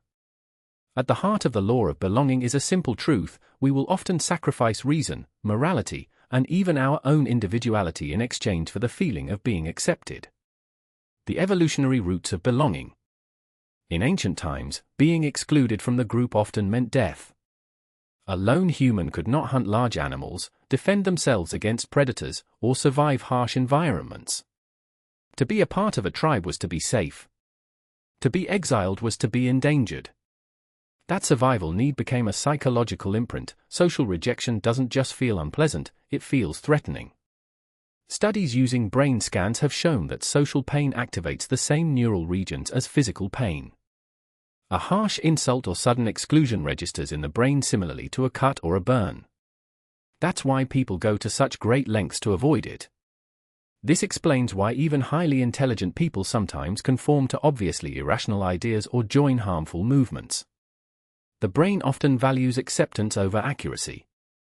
Belonging is not rational, it is biological. Tribalism, the double-edged sword. Tribes were once literal groups, extended families, or clans. Today, tribes take many forms: national identities, political parties, fandoms, religions, corporations, social movements, or even online communities. These affiliations can give people a sense of place, purpose, and shared language. They can also divide. Consider sports rivalries. Fans of one team often feel a strong connection to one another, chanting together, wearing the same colors, celebrating together. But the same loyalty can quickly turn to hostility toward outsiders. Opposing fans, once seen as neutral strangers, are suddenly the enemy. What's fascinating is that this transformation doesn't happen consciously. It happens automatically, as a reflex of identity and belonging. This dynamic becomes far more serious in the realm of politics, religion, or ideology. The deeper the emotional bond to the group, the harder it becomes to question its beliefs. People may ignore contradictory facts, demonize outsiders, or justify unethical behavior, all in the name of group loyalty. The fear of rejection. One of the most formative fears in the human psyche is the fear of not belonging. This fear drives people to stay in toxic relationships just to avoid loneliness. Keep quiet when they disagree with the group. Modify their personality, beliefs, or appearance to gain approval. Betray personal values to gain acceptance. Take the example of groupthink in corporate environments. An employee may sense that a strategy is flawed, but if the room is full of nodding heads, especially those of senior leaders, they often remain silent. The risk of appearing difficult or disloyal feels greater than the risk of being wrong.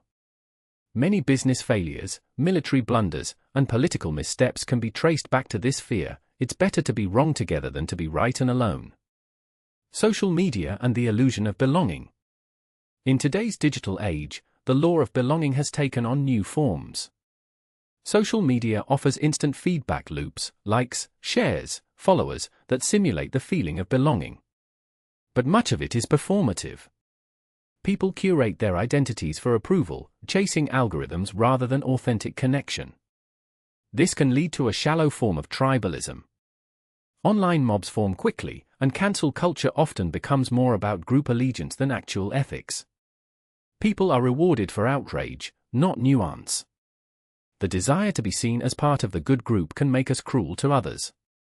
The very platforms designed to connect us can deepen division, because they exploit our need to belong without requiring responsibility. Healthy belonging versus toxic conformity. Not all belonging is harmful. In fact, genuine connection is essential for psychological well-being.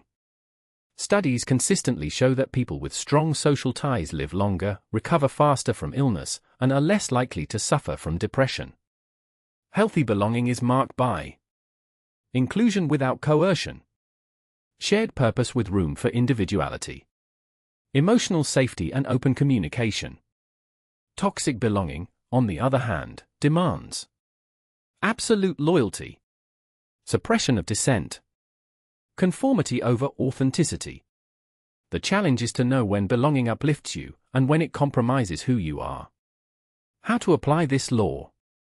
1. Become aware of your tribes. What groups do you identify with? What values do they reinforce? What beliefs do you hold simply because they're common in your group? 2. Notice the cost of fitting in. Where are you shrinking yourself to avoid rejection? What truths do you withhold just to belong? 3. Practice speaking truth even when it's uncomfortable. You don't have to be confrontational, but you do have to be honest with yourself and others. True belonging allows space for disagreement. 4. Create healthy circles of belonging. Surround yourself with people who see you, not just your persona. Build communities that reward depth, not performance. Final thoughts. The law of belonging reminds us that we are not just individuals, we are social beings with deep emotional needs. But the need to belong can lead us astray if it's not balanced with awareness and courage. It is possible to be part of something greater than yourself without losing yourself. That is the higher path of human connection, to belong without betraying your truth. When you understand this law, you begin to ask new questions. Who am I when I'm alone? Who am I when I'm with others? And where is the place where I can be both, authentic and accepted? That is the place of true belonging. And it starts within. Chapter 13, The Law of Identity Construction. Quote, "We know what we are, but not what we may be." William Shakespeare. End quote. Identity is not something we're born with. It is something we build, layer by layer, often without even realizing it. From the moment we begin to speak, we absorb messages from family, culture, media, and experience about who we are, who we should be, and what roles we're expected to play. These inputs form the architecture of our identity, our sense of self. But what if the very thing we believe defines us is also limiting us? This is the essence of the law of identity construction. Human beings create their identities through social roles, internal narratives, and external validation, often unconsciously, and then become confined by the very constructs they believe make them whole. 1. The roles we play. Each of us is a collection of roles: daughter, father, friend, employee, artist, student, leader, outsider. These roles help us navigate life. They offer structure, predictability, and a way to relate to others. However, problems arise when roles become rigid or mistaken for our entire identity. Consider a man who has spent his entire adult life identifying as the provider.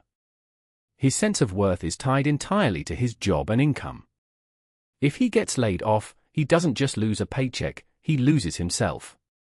Or think of a woman who has always been the caregiver. She may find herself resentful and lost once her children grow up and leave the house, because she no longer knows who she is without that role. Roles are useful, but they are masks, not the face beneath them. When we mistake the role for the self, we trap ourselves in an identity that cannot evolve. 2. The labels that limit us. Labels are shortcuts. They help others quickly categorize us and help us feel a sense of belonging. But they can also confine us, especially when internalized too deeply. Take for example someone who grows up being called the smart one. While this may seem like a positive identity, it creates pressure to never make mistakes. When failure inevitably comes, it can trigger a full-blown identity crisis. Conversely, someone labeled lazy or difficult as a child may carry that label for decades, unconsciously living into it, even if it no longer fits their reality. Labels are often sticky because they are reinforced socially. If you are known as the funny one, people expect you to be entertaining. If you're the shy one, you may suppress your voice even when you want to speak up. In both cases, the label becomes a self-fulfilling prophecy. 3. The need for coherence. Humans crave a coherent identity. We like stories that make sense, and we apply this logic to ourselves. This narrative drive helps us feel stable, but it also means we tend to resist anything that disrupts our self-image. Imagine a successful entrepreneur who has built her brand on being fearless and driven. If she starts feeling burnout or anxiety, she may hide it, not just from others, but from herself, because it doesn't fit the story. Or someone who believes they are always the helper may struggle to say no, even when helping causes them harm. We curate our identity to keep the narrative smooth and familiar.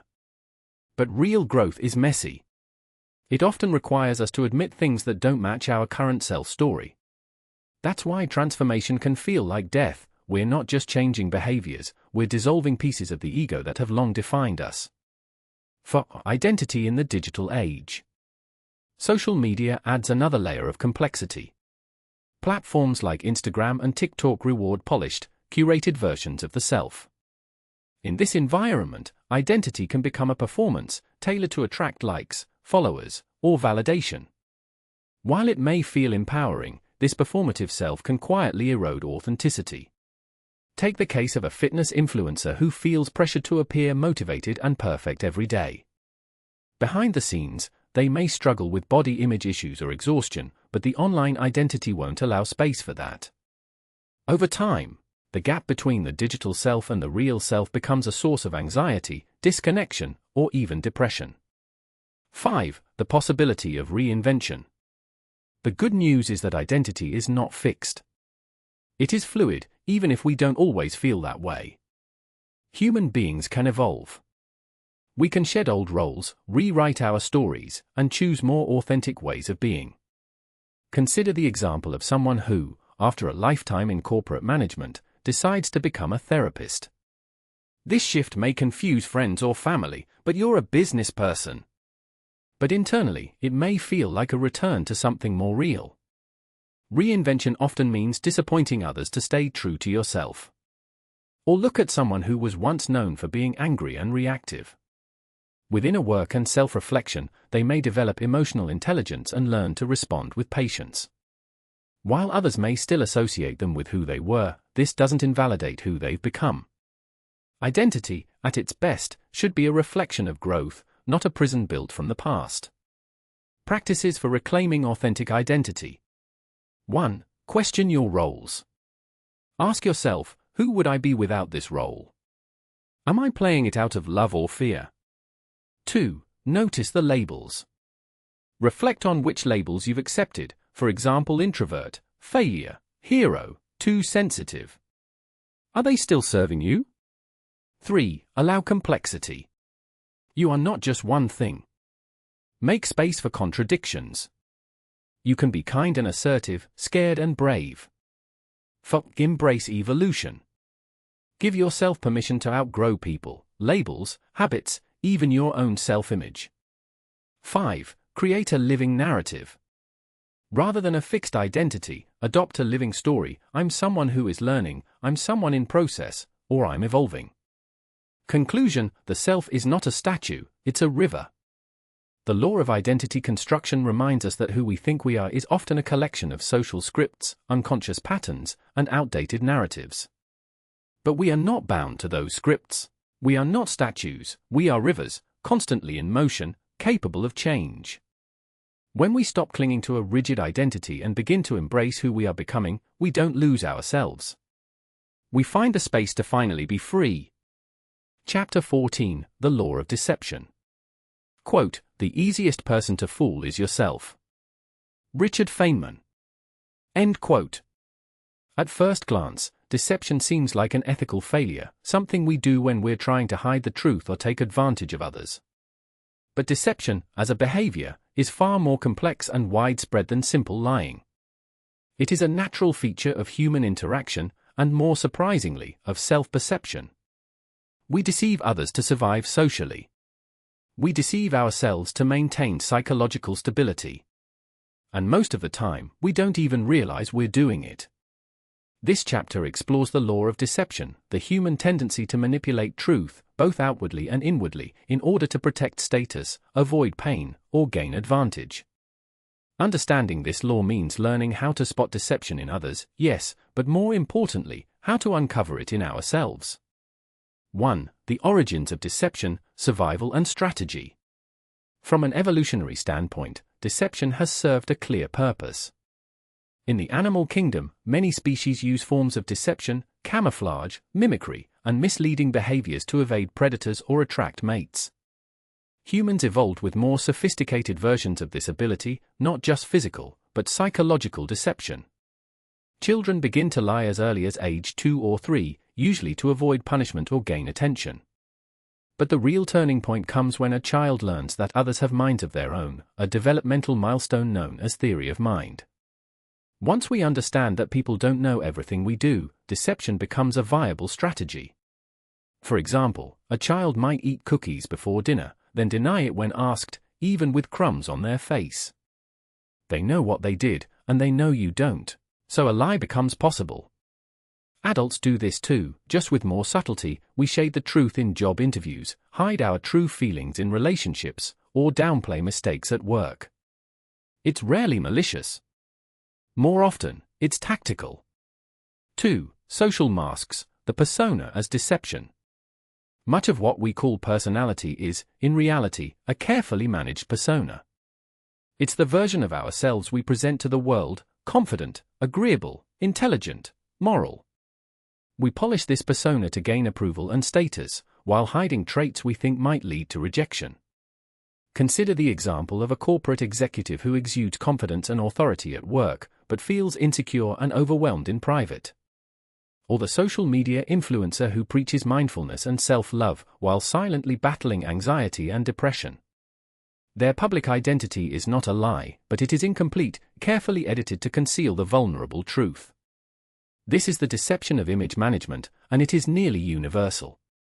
We do it in first dates, job interviews, family gatherings, and casual conversations. We present an image of who we wish to be seen as, not always who we are. The problem isn't that we have a persona. The problem is when we start believing it ourselves. 3. Self-deception, lies we tell ourselves. Self-deception is perhaps the most dangerous and common form of all. It's the subtle, often unconscious twisting of truth to protect our ego, justify our actions, or avoid emotional pain. Some common forms include rationalization: I wasn't late because I overslept, it's because traffic was terrible. Minimization: it wasn't that bad, I've been through worse. Denial: I'm not angry. I just don't care anymore. Projection: he's the one being arrogant, when we ourselves feel insecure. Take, for instance, someone stuck in an unhealthy relationship. Friends and family might point out red flags, manipulation, emotional abuse, even infidelity, but the person stays. Why? Because the truth is too painful to confront. They tell themselves, they're just going through a phase, or I'm not perfect either. This self-deception buys short-term emotional comfort at the cost of long-term well-being. At work, a manager may ignore feedback from their team, convincing themselves, they just don't understand the pressure I'm under.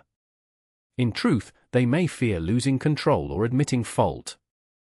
Again, the lie isn't always deliberate, it's protective. 4. The hidden costs of deception. While deception often starts as a survival tactic, it carries real costs. Loss of trust: when others realize we've lied, even subtly, it erodes credibility. Emotional disconnection: hiding our true thoughts or feelings cuts us off from intimacy and authenticity. Cognitive dissonance: holding contradictory beliefs or behaviors leads to internal tension and stress. Stunted growth: when we deny reality, we resist feedback, learning, and change. The more deeply we deceive ourselves, the harder it becomes to tell what's real. We lose the ability to introspect honestly, to grow from mistakes, and to form meaningful connections. 5. Developing inner honesty, the antidote to deception. The antidote to deception is not radical transparency or brutal honesty in every situation. Life requires diplomacy, nuance, and discernment. But what is essential is a deepening commitment to inner honesty, the courage to face ourselves without flinching. Here are practices that help. Journaling: writing without filters can surface hidden thoughts and emotions. Mindful self-inquiry: regularly ask, what am I not seeing? Or what might I be avoiding? Trusted feedback: invite a few close, honest friends to tell you hard truths, and don't argue back. Noticing emotional triggers: reactions like anger, defensiveness, or blame often point to deeper truths we don't want to face. Over time, this kind of honesty leads to clarity, freedom, and strength. We become less reactive, more grounded, and more capable of showing up authentically in all areas of life. 6. Seeing through others, with compassion. Understanding the law of deception also sharpens our ability to see others more clearly. But this should never be used as a weapon. Instead of judging deception harshly, recognize it for what it often is, a defense mechanism. The colleague who exaggerates their accomplishments may be deeply insecure. The friend who ghosted you may be avoiding confrontation they're not equipped to handle. The boss who micromanages may fear being exposed as inadequate. Seeing this doesn't mean excusing bad behavior, but it allows for more empathy, and in some cases, more effective communication. The more we understand deception in ourselves, the more compassion we can bring to those still trapped in it. Conclusion: clarity as power. The law of deception teaches us that humans are wired to protect themselves, sometimes at the cost of truth. But while deception may offer short-term comfort or advantage, it ultimately weakens our integrity, authenticity, and ability to grow. To master this law is not to eliminate deception entirely, but to become aware of it, to question our narratives, examine our motives, and embrace truth even when it hurts. Because in the end, clarity is power, and the more truth we can hold, the more fully we can live. Chapter 15: The Law of Resistance. Change is one of the few constants in life. And yet, when it knocks on our door, whether as opportunity, challenge, or growth, our first instinct is often to resist it. We resist new ideas. We resist discomfort. We even resist the very changes we claim to want. This is not irrational. It's human. The law of resistance tells us that any attempt to change, internally or externally, will be met by equal or greater psychological pushback. This inner resistance arises not because change is bad, but because change threatens the familiar, and the familiar feels safe. Understanding this law is crucial for personal development, leadership, creativity, and relationships. Without this awareness, we mistake resistance for failure, and we often retreat before a real transformation has had the chance to begin. The roots of resistance.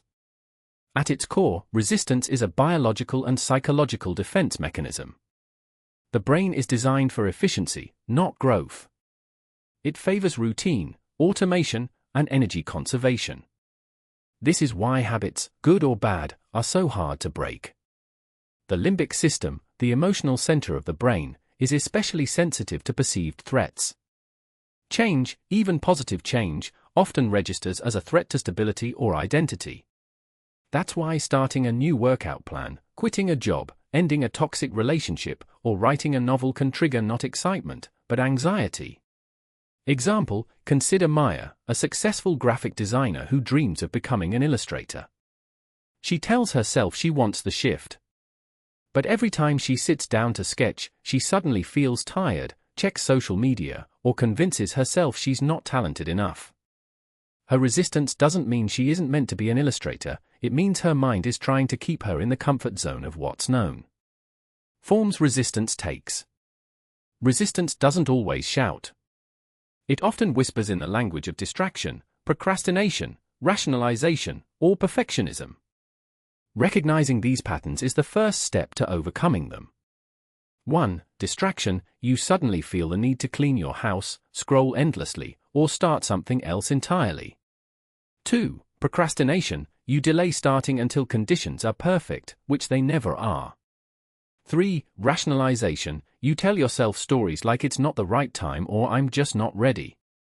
4. Perfectionism: you aim so high that nothing ever feels good enough to finish. These behaviors are not flaws in character. They're symptoms of the inner tension between growth and preservation. Resistance in relationships. The law of resistance also plays out interpersonally. When someone close to us begins to change, by setting boundaries, speaking their truth, or pursuing something new, we may subconsciously resist them. Not out of malice, but because their growth disrupts the emotional equilibrium we're used to. Example: when Amir started therapy to deal with childhood trauma, his longtime friends mocked him for overanalyzing everything and trying to be deep. Their resistance wasn't about Amir, it was about the mirror his healing held up to their own unresolved pain. Similarly, people in toxic relationships often sabotage healthy connections, because love that feels calm and secure may clash with what they've been conditioned to expect: chaos, intensity, or rejection. Societal and cultural resistance. On a broader scale, societies resist change through tradition, censorship, or backlash. The civil rights movement, women's suffrage, climate activism, every major social shift has met resistance. Why? Because it threatens existing power structures and narratives. Cultural resistance isn't just about laws and policies. It's about collective identity and fear of the unknown. This is why changemakers, activists, artists, scientists, often face ridicule or rejection before acceptance. Resistance is often a sign that they are pressing into the edge of evolution. Resistance as a signpost. Here's the paradox: Resistance is not the enemy of growth, it is a signal that growth is near. When you feel resistance, something meaningful is being stirred. Rather than avoid it, we must learn to approach it with curiosity. Ask, what am I afraid will happen if I follow through? What part of me feels threatened by this change? Am I resisting growth, or am I protecting a false sense of security? Example, when Layla was offered a chance to lead a new division at her company, she felt a surge of self-doubt and considered turning it down. But instead of avoiding the discomfort, she sat with it. She journaled, talked to mentors, and realized her fear wasn't about competence, it was about stepping into visibility and leadership. Roles she had been taught were risky for women. Recognizing the resistance gave her the clarity to move forward anyway. Working with resistance. To navigate the law of resistance, you don't need to crush it. You need to work with it. Here are strategies. Normalize it, resistance is part of the process. Expect it, and it loses power. Name it, identify the exact form it's taking: fear, distraction, self-doubt. Break it down, start small. Take one micro-action in the direction of change. Stay compassionate, don't shame yourself. Resistance often comes from wounded or fearful parts of the self. Get support. Coaches, therapists, mentors, or honest friends can help you see your blind spots. Final thought, on the other side. Growth always demands discomfort. Resistance is simply the tension of transformation. When we resist resistance, when we avoid, ignore, or fight it, we remain stuck. But when we listen to it, understand it, and walk through it, we step into a larger version of ourselves. Every breakthrough in your life will be preceded by a moment of resistance. The question is not whether it will come. It will. The question is whether you will let it stop you, or let it guide you. The choice is yours. Chapter 16, The Law of Adaptation. Human beings are biologically and psychologically wired to adapt. We are not fixed, rigid entities doomed to repeat the same behavior forever. We are designed to change, to learn, to adjust. While this truth can be obscured by the weight of habit and trauma, it remains one of the most powerful and hopeful aspects of human nature. Adaptation is our survival mechanism. It's why we can live in deserts, tundras, jungles, and skyscrapers. It's why we can endure heartbreak, illness, loss, or war and still go on. It's why the brain, through neuroplasticity, can rewire itself in response to new experiences, thoughts, and choices. And it's why people, no matter how stuck they feel, can reinvent their lives, often in astonishing ways. The science of change. At the biological level, the brain has a remarkable ability to reorganize itself. Scientists refer to this as neuroplasticity, the brain's capacity to form new neural pathways in response to learning or experience. For example, studies of stroke patients have shown that parts of the brain previously responsible for certain tasks can be reassigned to new areas over time with the right rehabilitation. The same principle applies to behavior and emotion. If someone grows up in an environment where anger was the only acceptable emotional expression, they may struggle as adults with emotional regulation. But that doesn't mean they're doomed. Through therapy, mindfulness, and repetition, new emotional habits can be formed. The brain can be retrained. This is the essence of the law of adaptation: you are not finished. Human nature may set the baseline, but it does not define the ceiling. Case study: Viktor Frankl in Auschwitz. One of the most powerful examples of human adaptability is Viktor Frankl, the Austrian psychiatrist who survived the Holocaust. In his book Man's Search for Meaning, Frankl describes how, even in the brutal, dehumanizing conditions of a Nazi concentration camp, people found ways to adapt mentally and emotionally to survive. Frankl noticed that those who could find purpose, even in unimaginable suffering, were more likely to endure. They adapted not by denying reality, but by reshaping their relationship to it. Their inner freedom became a survival tool. As Frankl wrote, everything can be taken from a man but one thing, the last of the human freedoms, to choose one's attitude in any given set of circumstances. That is adaptation at its most profound. Psychological flexibility. Adaptation doesn't just mean survival in extreme conditions. It also shows up in day-to-day life through what psychologists call psychological flexibility, the ability to shift your thoughts or behavior in response to changing situations. Let's take an everyday example. Maria is a successful project manager who suddenly loses her job due to downsizing. Initially, she panics. Her identity was wrapped in her professional role. But instead of spiraling into despair, she gradually begins volunteering, reconnects with hobbies she hadn't touched in years, and eventually starts her own consultancy. What changed? She adapted, not just to her external situation, but internally, in her expectations, mindset, and identity. This flexibility is the mark of emotional maturity. Rigid minds break under pressure. Flexible ones bend and reform. Why we resist adaptation? Despite our innate capacity for change, many people resist it. Why? Fear of the unknown. Even painful familiarity can feel safer than uncertain possibility. Comfort in routine. Habits conserve mental energy, even when they're unhealthy. Identity attachment. People fear losing a sense of self when they evolve past old patterns. Cultural or social pressure. We are often surrounded by people who fear or discourage our growth. But what often looks like resistance is actually misunderstanding. People don't change because they believe they can't. They assume they are fixed. I'm just not good with money. I can't trust anyone. That's just how I am. These are not facts, they are stories, often built from pain, fear, or conditioning. Adaptive versus reactive change. It's important to distinguish between adaptive change and reactive change.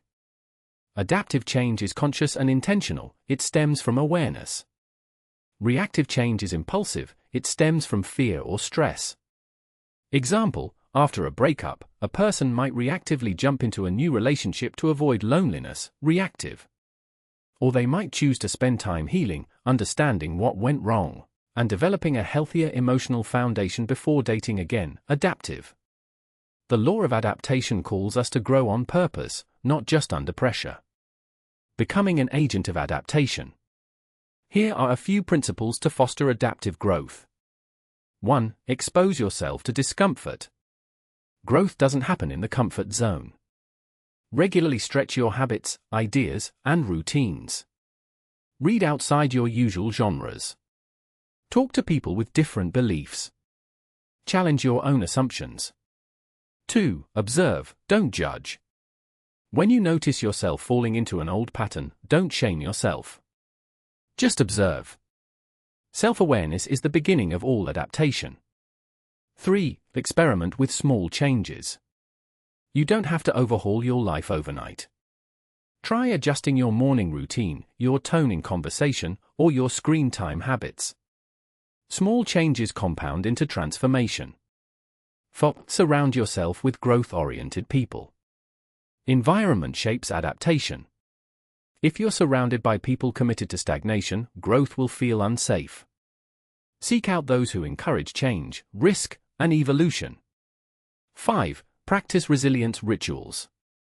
Develop practices that help you bounce back and recenter. Journaling, breath work, time in nature, therapy, reflection.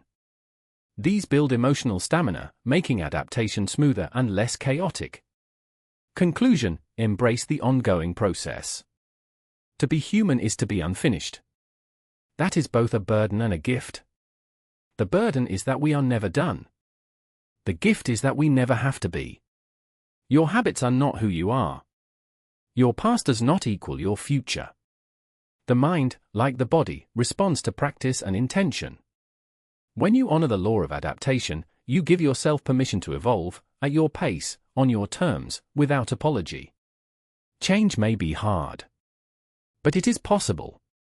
And it is natural. Chapter 17, The Law of Power and Vulnerability.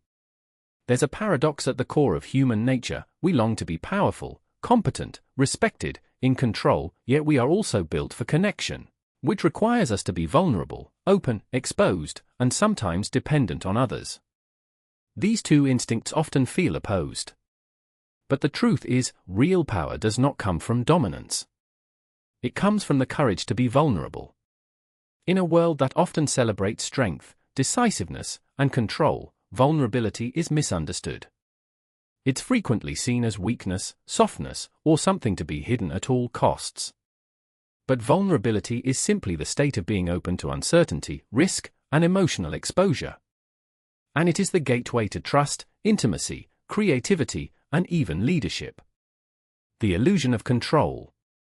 From early childhood, we begin to associate control with safety. When something hurts us, emotionally or physically, we instinctively look for ways to prevent it from happening again. We build emotional armor. We learn to shut down feelings that make us uncomfortable. We hide our true needs behind performances of strength. And over time, we create the illusion that we are untouchable. Take Marcus, for example, a senior executive who prides himself on staying calm under pressure. He never raises his voice. Never lets anyone see him sweat. But behind the surface is a man constantly stressed, distrustful of colleagues, and terrified of being seen as not enough. He micromanages, withholds praise, and avoids giving honest feedback, fearing that honesty will make him appear weak or disloyal. His need for control isolates him from his team. What he sees as strength is, in fact, fear in disguise. Marcus is not alone. Many people equate power with invulnerability. But in reality, the more we resist vulnerability, the more we disconnect from others, from ourselves, and from any chance at meaningful growth. The strength of vulnerability. Dr. Brené Brown, a research professor who has studied vulnerability and courage for over 2 decades, famously said, "Vulnerability is not weakness, it's our most accurate measure of courage." Vulnerability is what allows us to love someone, knowing they could hurt us. It's what makes creativity possible, sharing work that might be rejected. It's what allows a leader to say, "I made a mistake," or "I need help."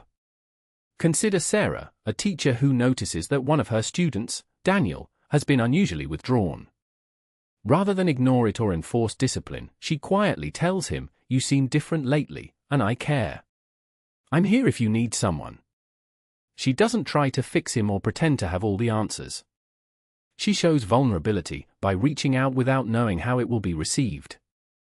And in doing so, she creates a safe space for connection. That simple act of openness becomes a bridge. Daniel later confides in her about trouble at home. What started as a moment of risk becomes a moment of real influence. Why we resist vulnerability. Despite its value, we resist vulnerability because of fear of rejection, of being seen as inadequate, of losing control. The modern world reinforces this with cultural messages that equate success with stoicism and emotion with failure. Social media amplifies this pressure. People craft perfect images and curated identities, hiding insecurity behind filters. Vulnerability is seen as something to manage or edit, not something to share. But when we deny vulnerability, we deny what makes us human. We become emotionally sterile, distant, and anxious. Relationships suffer. Teams become dysfunctional. Innovation dries up. Growth stalls. Vulnerability in leadership and relationships. Leadership rooted in vulnerability fosters trust. When a leader admits what they don't know, or shares personal values openly, it creates psychological safety. Teams feel empowered to speak up, to fail without shame, to grow without fear. In relationships, vulnerability is what builds intimacy. The moment one partner says, "That hurt me," or "I'm afraid of losing you," it opens the door to honesty, healing, and closeness. Without such moments, relationships become shallow or defensive, but vulnerability must be practiced with discernment. It is not about oversharing or emotional dumping. It's about appropriate openness, choosing to be seen when it serves connection, truth, and growth. The vulnerability power loop. The relationship between vulnerability and power is not linear, it's cyclical. Vulnerability invites trust.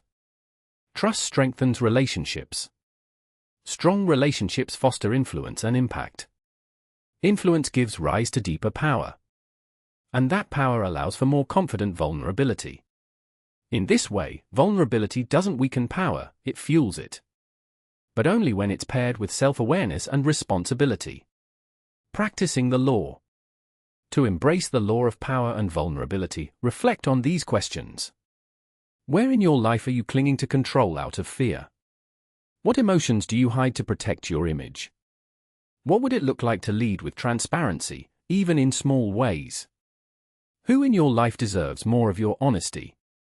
Vulnerability isn't about spilling everything or being emotionally raw all the time. It's about making the brave choice to be real when it counts.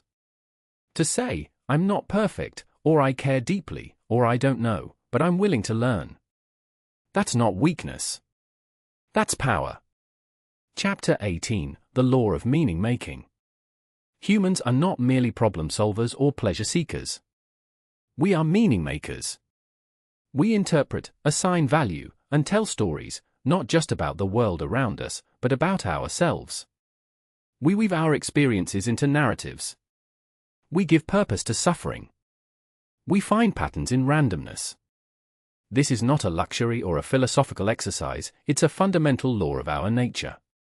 To live without meaning is to live unmoored. People can survive hardship, loss, and uncertainty, but they struggle profoundly when life feels meaningless.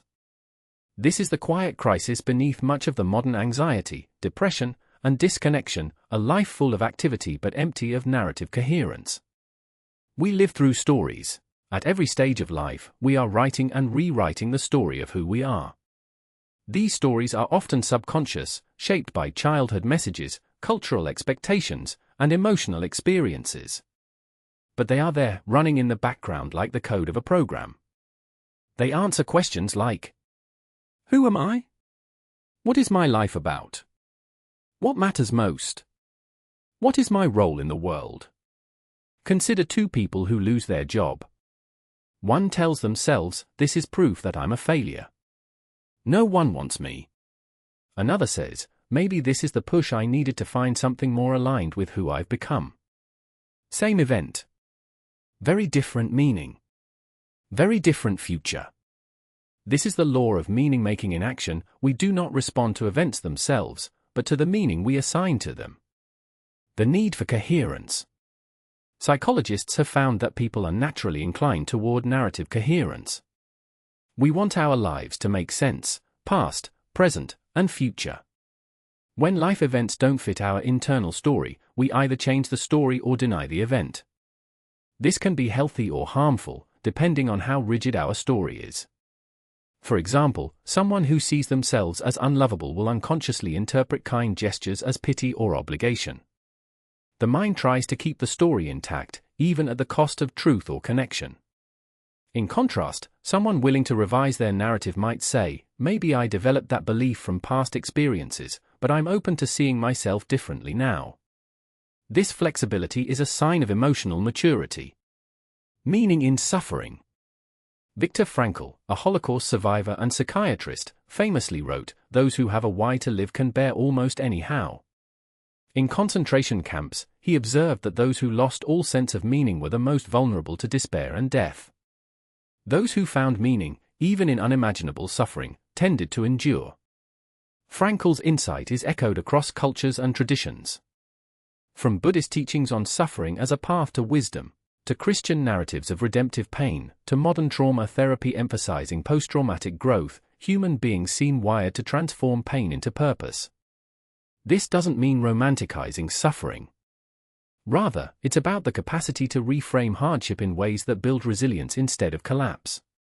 Take Maya, a woman who survived a traumatic accident that left her with chronic pain. For years, she spiraled into bitterness and isolation. But over time, through therapy and community, she began sharing her story with others facing similar challenges. That act of storytelling, and being heard, turned her pain into connection. Today, she facilitates support groups. The pain didn't go away, she says, but now it serves something. Meaning doesn't erase suffering. It integrates it. Cultural and collective meaning. Just as individuals need meaning, so do cultures and communities. Nations have founding myths. Religions have sacred stories. Companies have mission statements.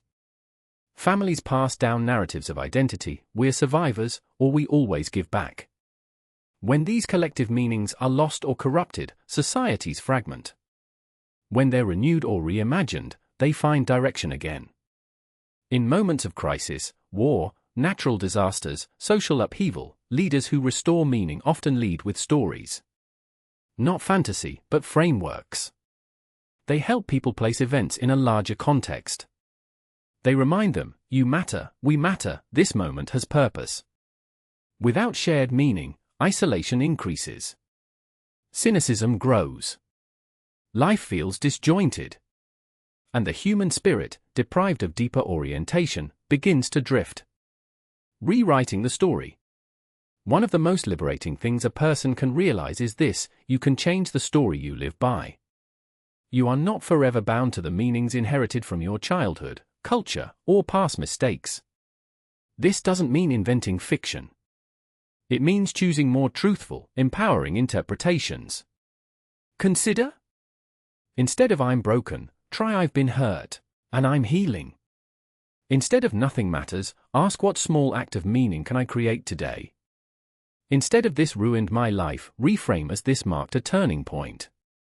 Therapists often use narrative therapy for this very reason. When clients begin to see themselves not just as victims of circumstance but as authors, with the power to revise, edit, and reimagine, real change begins. The practice of meaning-making.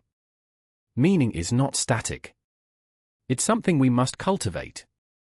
Here are a few practices that support healthy meaning-making. 1. Reflect on your life themes.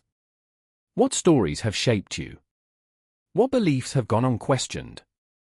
What patterns repeat? 2. Name turning points. Identify moments that defined or redirected your path. What meaning did you give them then, and now? 3. Create rituals. Whether it's journaling, honoring ancestors, or celebrating milestones, rituals help embed meaning into daily life. 4. Serve something greater. Contributing to a cause, community, or future generation gives a sense of lasting significance.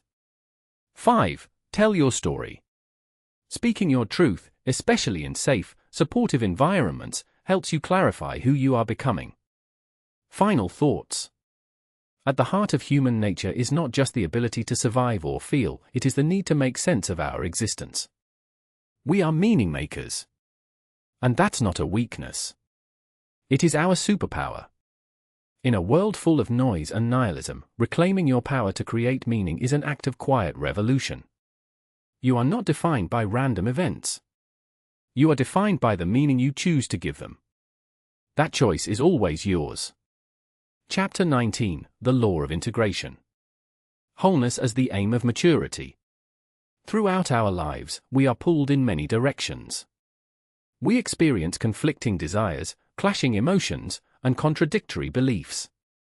A part of us wants adventure, while another seeks safety. One moment we act from love, the next from insecurity. We present a professional mask at work and a vulnerable self at home. We are, in many ways, fragmented. The law of integration states that true growth is not about erasing or suppressing these parts, it's about bringing them into conscious harmony.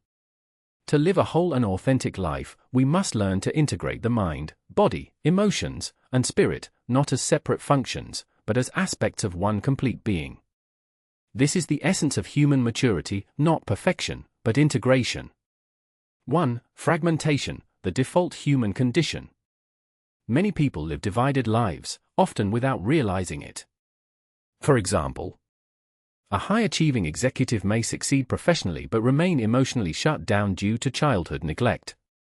A person deeply committed to spiritual practice may avoid conflict and responsibility by retreating into abstract ideals. An activist might fight for justice outwardly while ignoring their own internalized anger or trauma.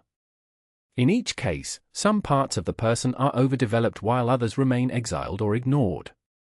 This imbalance leads to confusion, burnout, or self-sabotage, not because any one part is bad, but because it is disconnected from the rest. Carl Jung famously said, "Until you make the unconscious conscious, it will direct your life and you will call it fate." Integration begins when we look inward with honesty and compassion, acknowledging all parts of the self, including the ones we hide, deny, or judge. 2. Mind-body unity, reconnecting what was never truly separate. Modern life often promotes a false division between the mind and body. We live in our heads, rationalizing, overthinking, disconnecting from the wisdom of our physical form. But integration requires us to listen to the body as a source of intelligence. Anxiety may appear as racing thoughts, but its roots often lie in shallow breathing or muscular tension. Joy is not just a mental state, it's a feeling in the chest, the gut, the spine. Consider someone recovering from trauma. Talk therapy may help them understand what happened, but until they address the physical imprints of trauma, tightness, hypervigilance, numbing, the healing remains incomplete. Practices like somatic therapy, yoga, and breath work are vital because they bring the body into the healing process. 3. Emotional integration, making peace with feeling. Emotions are not enemies of reason. They are messengers of inner truth. Yet many people suppress or override their emotions because they've learned, often as children, that feelings are unsafe or inconvenient. Emotional integration means allowing space for sadness, fear, anger, joy, and love without letting them control us. It's about neither repressing emotions nor being overwhelmed by them, but relating to them as signals. For example, anger, when integrated, can become a source of clarity and boundary setting. But when denied, it may erupt as aggression or turn inward as depression. Likewise, grief, when honored and expressed, can bring depth and renewal. When ignored, it can calcify into bitterness. Naming emotions, journaling, or practicing non-judgmental mindfulness can help us become fluent in our own emotional language, turning reactions into conscious choices. 4. Shadow integration, embracing the unseen self. Every person has a shadow, parts of the self that were rejected, shamed, or hidden during development.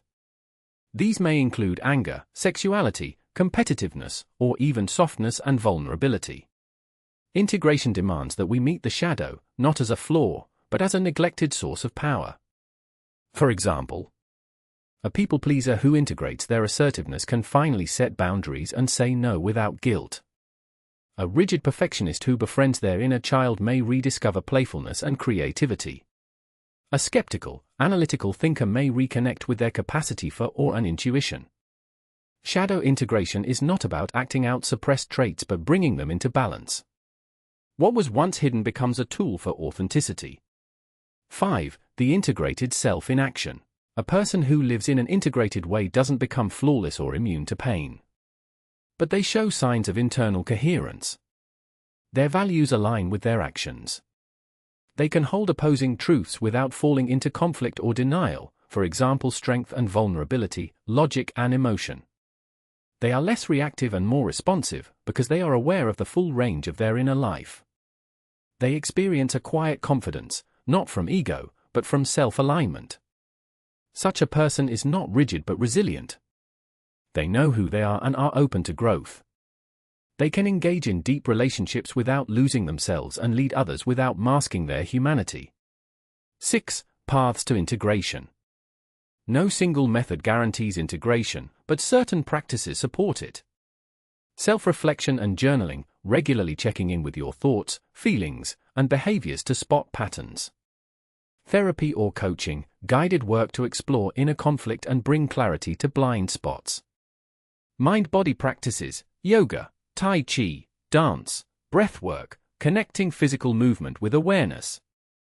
Creative expression, art, music, and writing as tools for emotional release and self-understanding. Dialogue with inner parts, techniques like internal family systems, IFS, help you interact with different subpersonalities inside you, for example the critic, the protector, the wounded child. Honest relationships, friends, partners, or mentors who mirror you with both truth and compassion. Conclusion, wholeness, not perfection. The goal of integration is not to become perfect, it is to become whole. Integration is a lifelong journey of noticing, welcoming, and aligning the many parts of ourselves into a cohesive inner ecosystem. When we are integrated, we do not need to pretend, perform, or push away parts of ourselves to be accepted. We bring our full humanity into the world, grounded, aware, and open. In doing so, we create not only personal harmony but become a stabilizing force in our families, workplaces, and communities. Because when a person is whole, their presence itself becomes healing. Chapter 20: The Law of Conscious Evolution. Human beings are not just products of biology, family history, or social conditioning. We are also beings with the unique capacity to observe ourselves, to reflect, and to change, deliberately. This capacity, rare in the animal kingdom, is the basis of what we call conscious evolution. The law of conscious evolution states: while most behavior is governed by unconscious patterns, humans have the ability to become aware of those patterns and change them intentionally over time. This is what sets us apart. Unlike a bird that builds the same nest or a tiger that hunts in the same way, we can step back from our instincts, question our habits, and choose to act differently. But this capacity isn't automatic. It must be cultivated. And it is often resisted because evolution, especially when self-directed, is uncomfortable. The default life versus the designed life. Most people live according to what could be called the default mode of human nature. They react based on programming inherited from childhood, trauma, culture, or habit. A person raised in a controlling environment may unconsciously seek control in adulthood. Another who was never seen or heard as a child may constantly chase validation, not realizing their actions stem from emotional absence. In the default life, these behaviors feel natural. They feel like you. But they are, in truth, inherited scripts. Unquestioned routines. And unless something disrupts them, a personal crisis, deep reflection, or intentional work, they continue. Contrast this with the designed life, one where you begin to recognize the gap between who you are by habit and who you can be by choice. Take Sarah, for example. A high-performing professional, she always pushed herself to succeed, believing that rest equaled laziness. Her identity was wrapped in productivity. But when burnout hit, she was forced to confront the truth. Her constant striving wasn't just ambition, it was a reaction to her childhood, where love was conditional on achievement. When she saw this, her healing began. She restructured her life to include boundaries, rest, and purpose beyond approval. That is conscious evolution in action. Awareness is the first breakthrough. The first step in conscious evolution is awareness. This means slowing down long enough to observe. What triggers you repeatedly?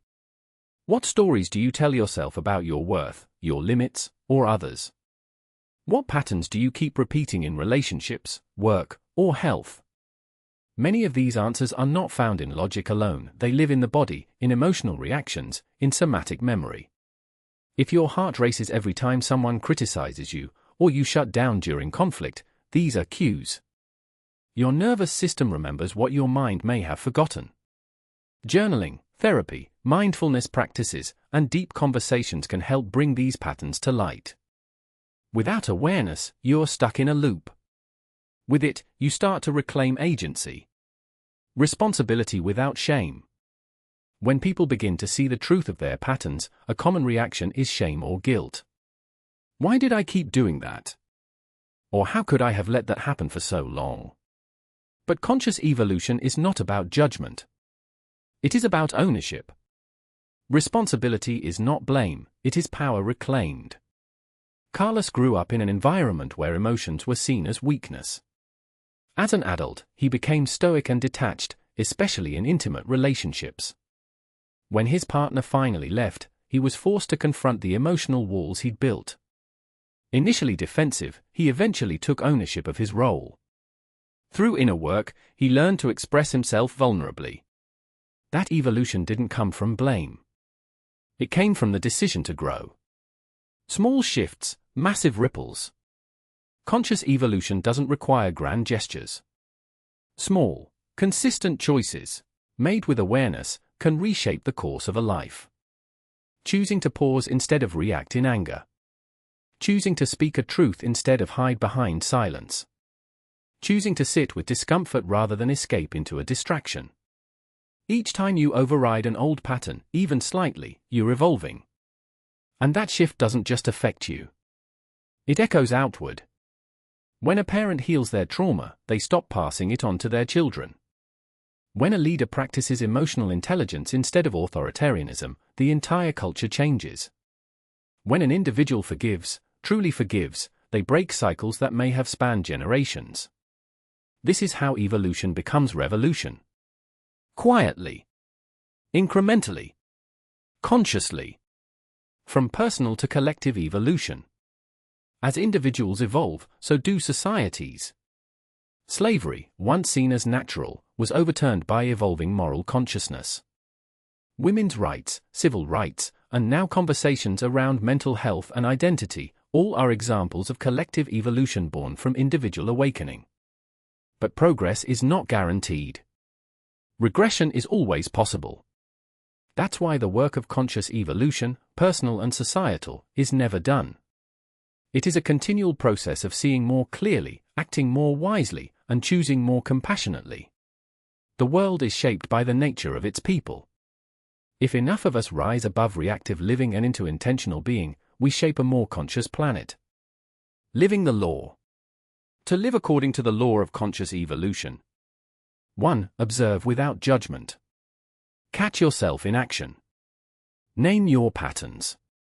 2. Connect dots. Ask where those behaviors came from. Whose voice are you still obeying? 3. Make micro changes. Small acts of new behavior create big internal rewiring. 4. Practice reflection. Meditation, journaling, or even walking in silence can deepen awareness. 5. Embrace discomfort. Growth is not easy, but neither is staying stuck. 6. Expand your timeline. Evolution is a long game. Give yourself time. Conclusion, you are the author now. You were handed a script. Family, culture, fear, and instinct all wrote parts of it. But now you have the pen. The final law of human nature is also the first truth of human freedom: you are capable of change. More than that, you are responsible for it.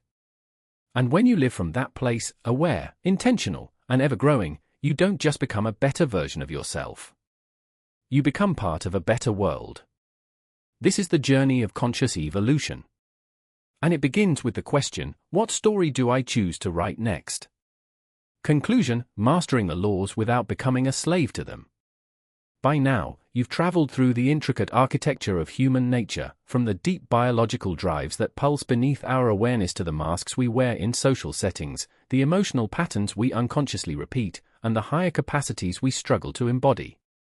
What we've explored are not just random behaviors or personality quirks. They are the fundamental laws that shape every human life, including yours. But understanding these laws is only the beginning.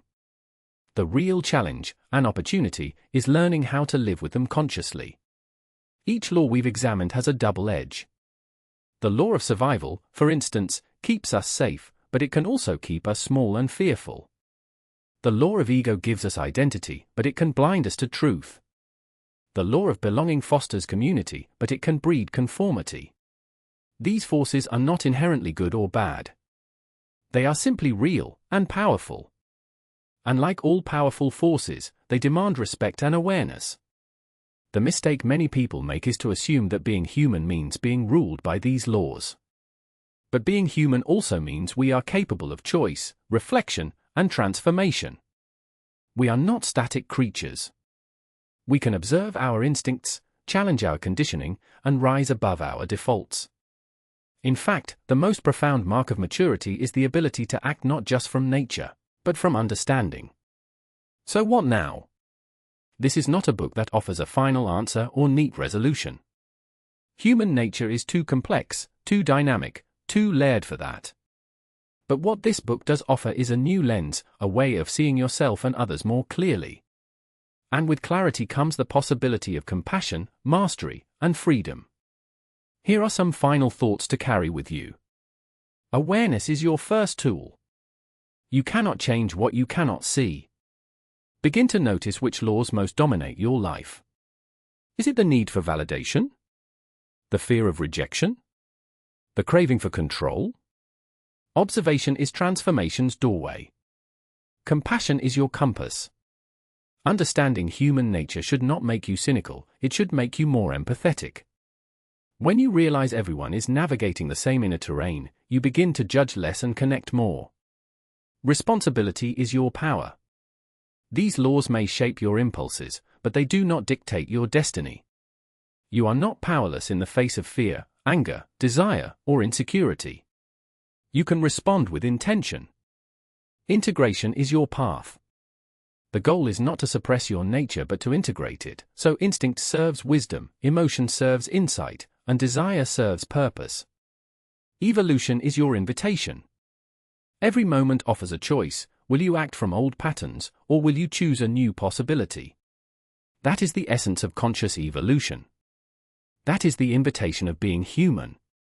In the end, the greatest freedom isn't the ability to do whatever we want.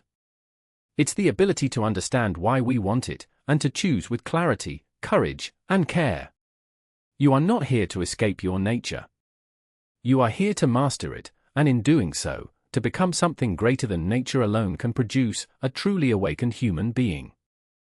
This is the work. This is the way forward. And this is your time.